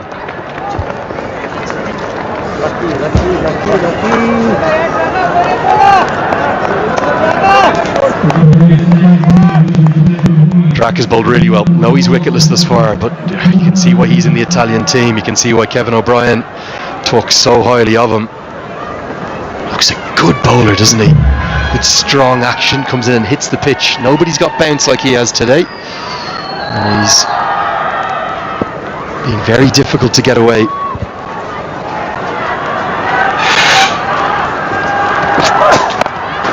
Pulled away, fielder there, but it's over his head. Oh, you just felt as though that was going to go to Sharmala, but it travels all the way with a grin from Bandari. Big swing that. That's exactly what you need as a batsman. You need it short and you need it coming on to the bat. Pace on this pitch is criminal. Slightly top edge-ish, but it's still carried all the way. That's the pace of Draka, not so much the skill of Bandari. When it hit the bat, I thought chance in the deep. It might have been better served with Ruben Trumpelman, the big 6'4" Namibian, out at deep backward square rather than the 5'9" Sharmala. Might have just been a chance, but everything's gone Bandari's way. He's ridden his luck a little bit, but hasn't he deserved it? 4 4s and 4 6s now.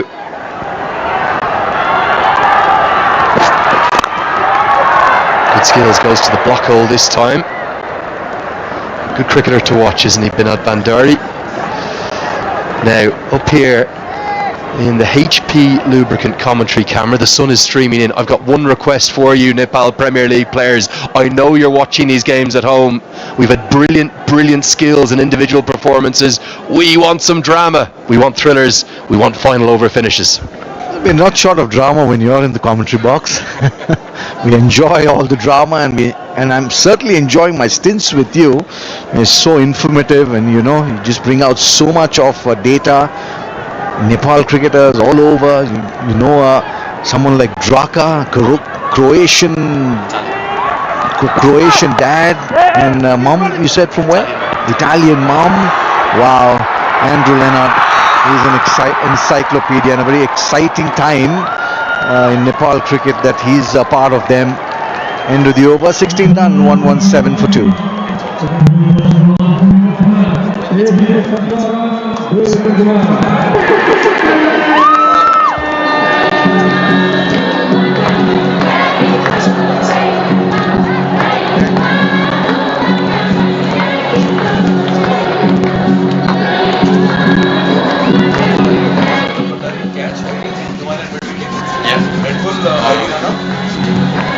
Sorry, what's it? Say again.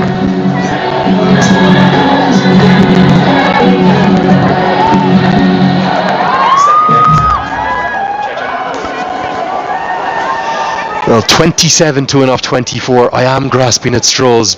I want a super over. I want 5 or 6 final over finishes. Come on, players. Give us that drama. Pulled into the gap. Good batting. Picked the slower ball early. The Royals are cantering home now. Well, they certainly are. The Sudhurpaschim Royals, they are playing like real royalty out here. And they got them all out for 143 and now they're cruising at 121 for 2. And with shots like this, you're certainly not going to get any drama, for sure.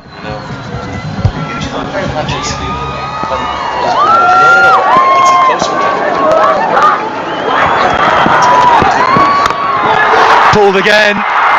Massive monster damage up to the branding, and the Royals, they're doing it in a regal way. Arif Sheikh is now going through the gears, and this partnership, well, it's guiding the men in yellow home. Well, this for me, Andrew, is the shot of the day.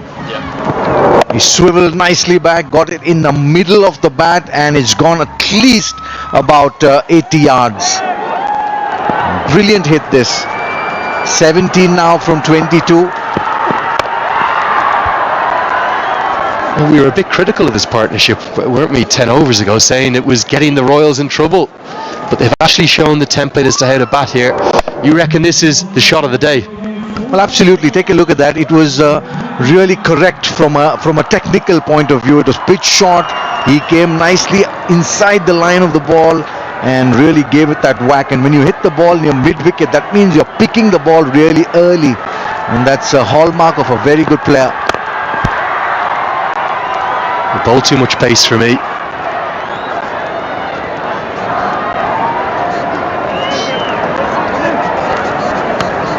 Of the overs that they've bowled, Trumpelman, Draka, Nabe, that's 10 of them, all pace on.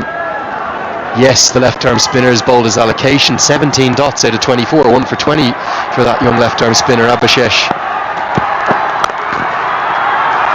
But how, and I'm saying this with love and respect to Rohit Paudel, who I think is a fine young leader, and he has grown so much over the recent years. How is this man not bowled?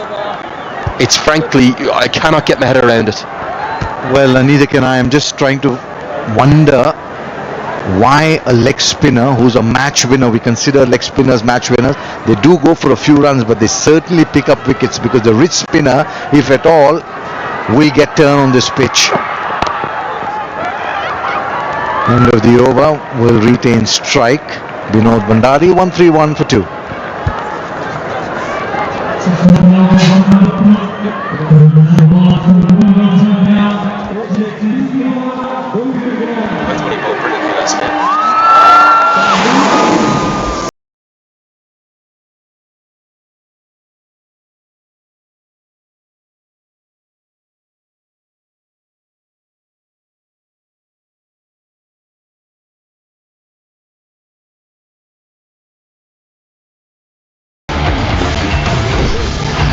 Seventh v 8th in the table, you wouldn't believe it, would you? The reigning champions yet to pick up a win. They've had a slightly strange schedule because they played in the opening game and then they had a 6-day break. But it will be the Bolts and the Avengers both desperately in need of a victory under the floodlights here. And that'll be up next, live from the TU International Cricket Ground. Well, such was my shouting of the fact that this man needed to bowl. He is going to come on. For me, it's far too late. If anything, I remember as a leg spinner myself, when you're brought on like this, you feel like, well, you're on a hiding to nothing. Bowled really well last game. He's finally called upon now. 3 overs, none for 14, but he posed plenty of problems, asked plenty of questions. Why has he come on this late? Well, search me for an answer, Andrew, but I feel for the young man, Tilak. He's come on at a stage where the partnership is 93. They need just 12 runs. He's like cannon fodder for them, isn't it? It's almost a no-win position. You bowl well. Nobody remembers it because the game's probably gone anyway.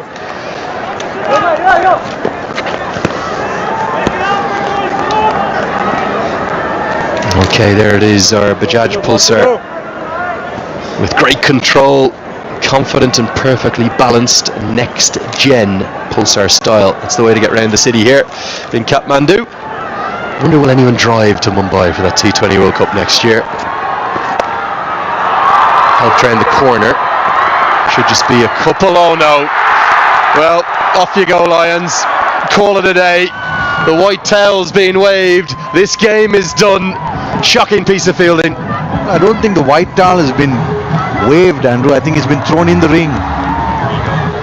Just take a look at that. Drop that one really short into the pitch, and very abysmal fielding effort there. Just didn't bend down enough. It's been a very, very disheartening performance from the Lumbini Lions. I was disappointed even with their choice of batsmen. That'll be in the gap. Just a single. Now they need 6 more. One big hit. The partnership 99. 14 balls to go. How well has Vinod Bhandari played? He's done a Ravi Bopara for the Sudhurpaschim Royals. That's the way to go ahead and do it. You need to construct the innings and stay focused. Well, I don't want to say I told you so, Rohit Powdell. You'll take the catch yourself. Well done, sir. But your leg spinner should have been on 10 overs earlier. He has now broken the partnership, which was right on the brink of getting to 100, and I think he'll know. I think he'll understand he's brought his X-factor bowler in too late. Well bowled, credit to the leggy, gets the big wicket of Ari Sheikh. Well, just too late in the piece. It's like we always say, it's being wise after the horse has bolted. Arif Sheikh gone for 39, and on the brink of a win, the Royals 138 for 3.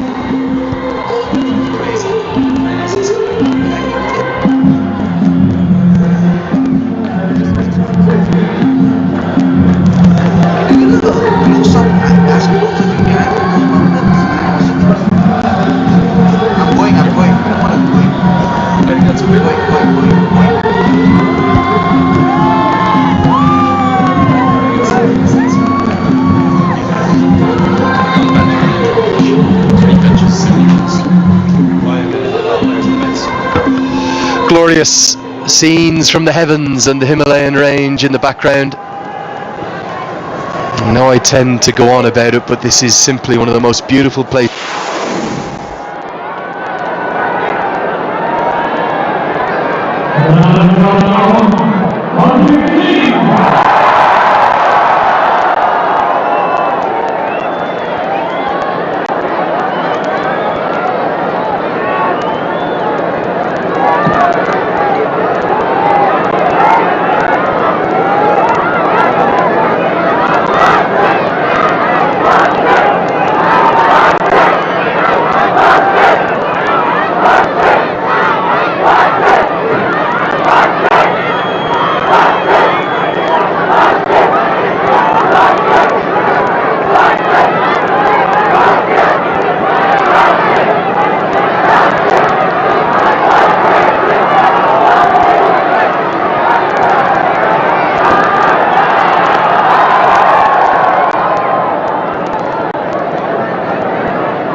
भाई photo import कर लो और check कर लेना एक बार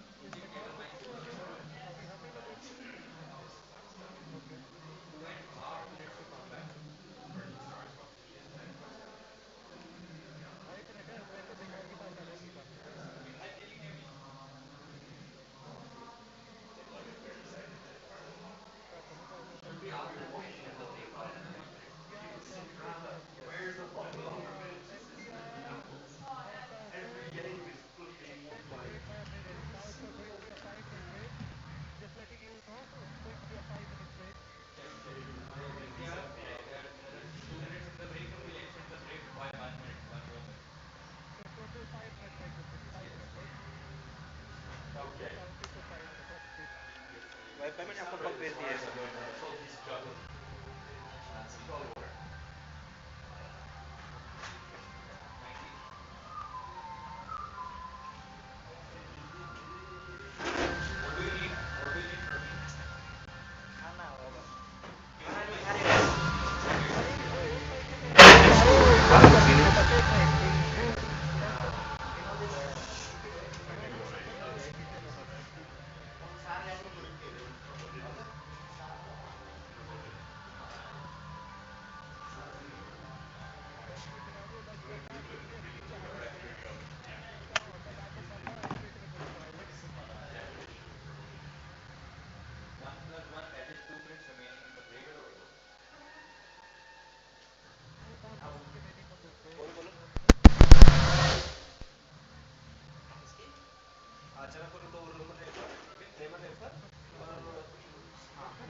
Check.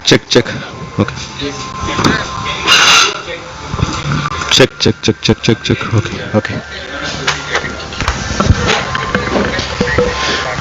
Test.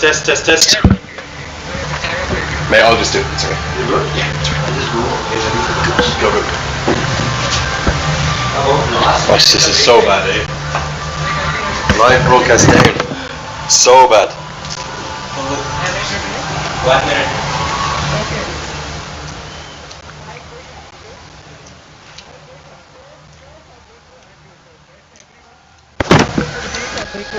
Check. I'm standing by. I'll talk over. You give me highlights first. What are you giving me, man, here? Check. Do I apologise for an audio outage? Yeah. Yes. Check.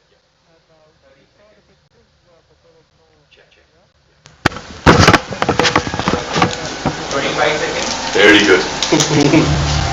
Very bad. Very good. Very bad.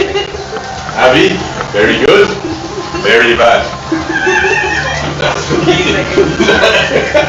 He's not happy. Okay, we can come back in 10, 9, 8. अभी नहीं करवाता 6. Gee. 1.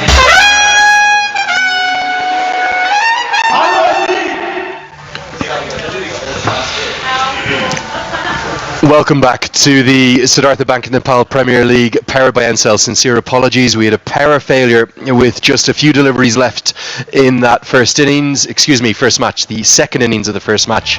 But we are back, and please do accept my sincere apologies. That will not happen again. Okay, what you did see, though, you didn't hear us describe, was that it was Harmeet Singh who hit the winning 6. And it was a very comfortable victory for the Sudhurpaschim Royals, winning by 7 wickets with 10 balls remaining and becoming the first side to 8 points on the table.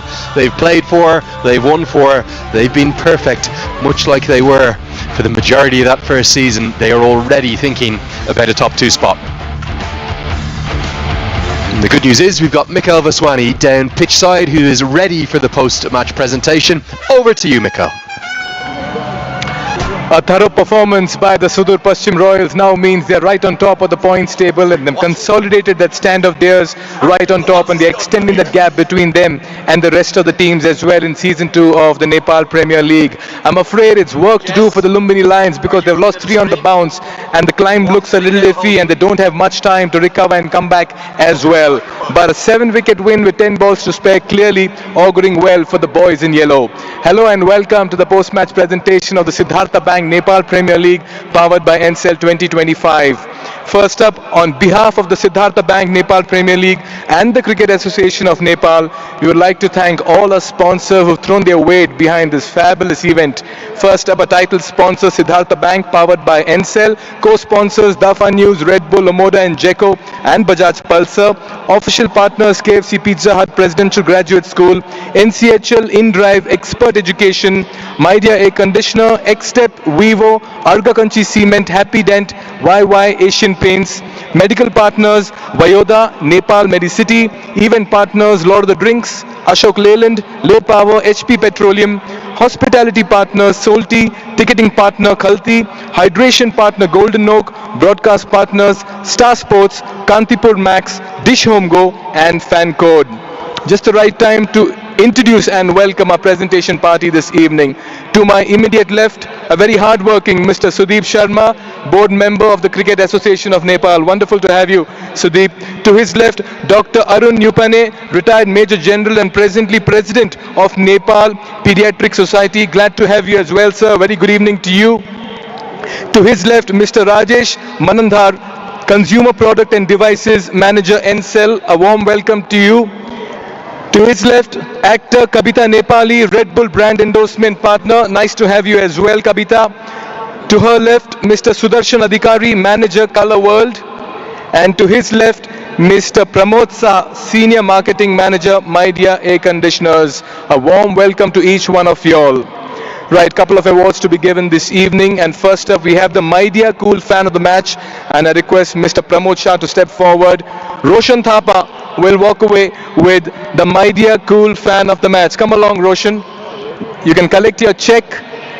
Yeah, there's so much of energy, color, emotions swirling around this wonderful stadium, and it's all thanks to the fans like Roshan who bring in so much color and great vibe as well. Next up we have the Asian Paints Ultima Catch of the Match, and that will be a check presented by Mr. Sudarshan Adhikari.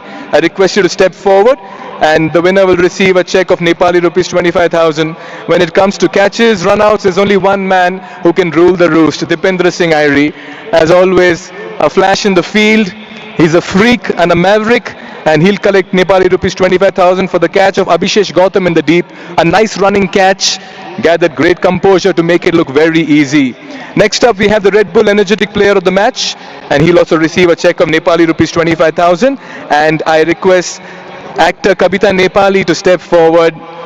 Right, we'll have to give this to another energetic effort by the same man once again, Dipendra Singh Airi, the run out of Trumpelman. He had 1.5 stump to aim, and the release was brilliant, direct hit, and there he was once again attacking the ball. Dipendra Singh Airi just making his presence felt everywhere in the field today. Next up we have the NCL Max Force of the match and a check of 25,000, and that will be presented by Mr. Rajesh Manandhar. I request you to kindly step forward.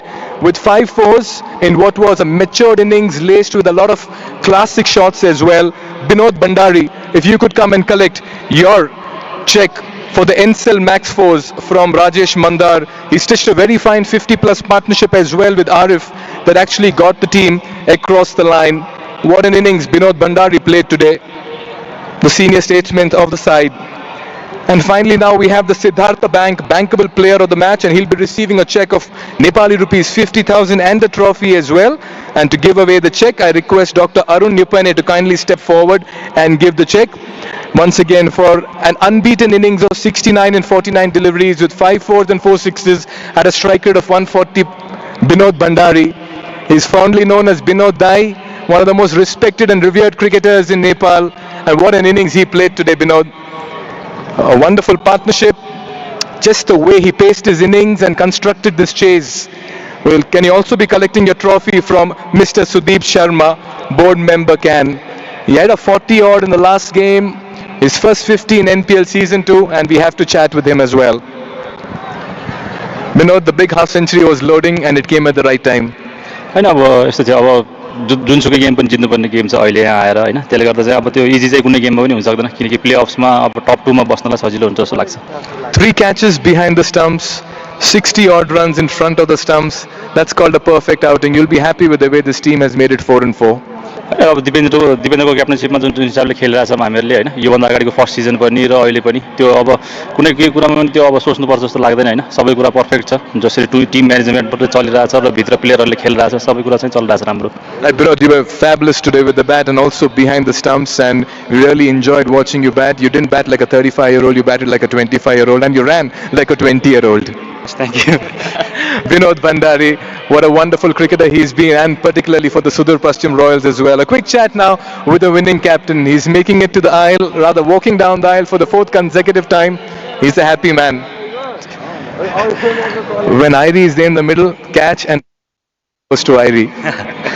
अब त्यो एकदमै राम्रो moment थियो जुन run out गरे खुसी लागेको छ Vinod Dai, very happy you must be. Got the runs today behind the wicket, 3 catches. Yeah, I'm very happy with Vinod Dai keeping. Abhinash Bora, Harmeet Singh, 3 wickets. Side is looking well rounded. Now today I am happy with Abhinash Bora. Why? Because he is the dead bowler of our team or Nepal. That's why I am happy with him. So one thing is confirmed. Dipendra Singh Irie is a very happy man today because everyone has done what he expected them to do. सबैले चाहिँ एकदमै राम्रो effort लगाएको थियो सुरुमा जुन power प्लेमा हामीले गर्न सकेको थिएन र कमब्याक चाहिँ एकदमै राम्रो भयो र ब्याटिङ अब एकदमै राम्रो इनिङ खेल्यो आरिफ र विनोद दाइले And you're as always Ramro, keep it up. Yes, thank you. Yeah, the captain of the Sudhurpaschim Royals, Dipendra Singh Irie, they maintain a clean slate. They're playing authoritative cricket, rather ruthless cricket as well in the middle, and it's a lot of hard work for the other teams to catch up with the kind of cricket they're playing in the middle. That's it from the presentation area.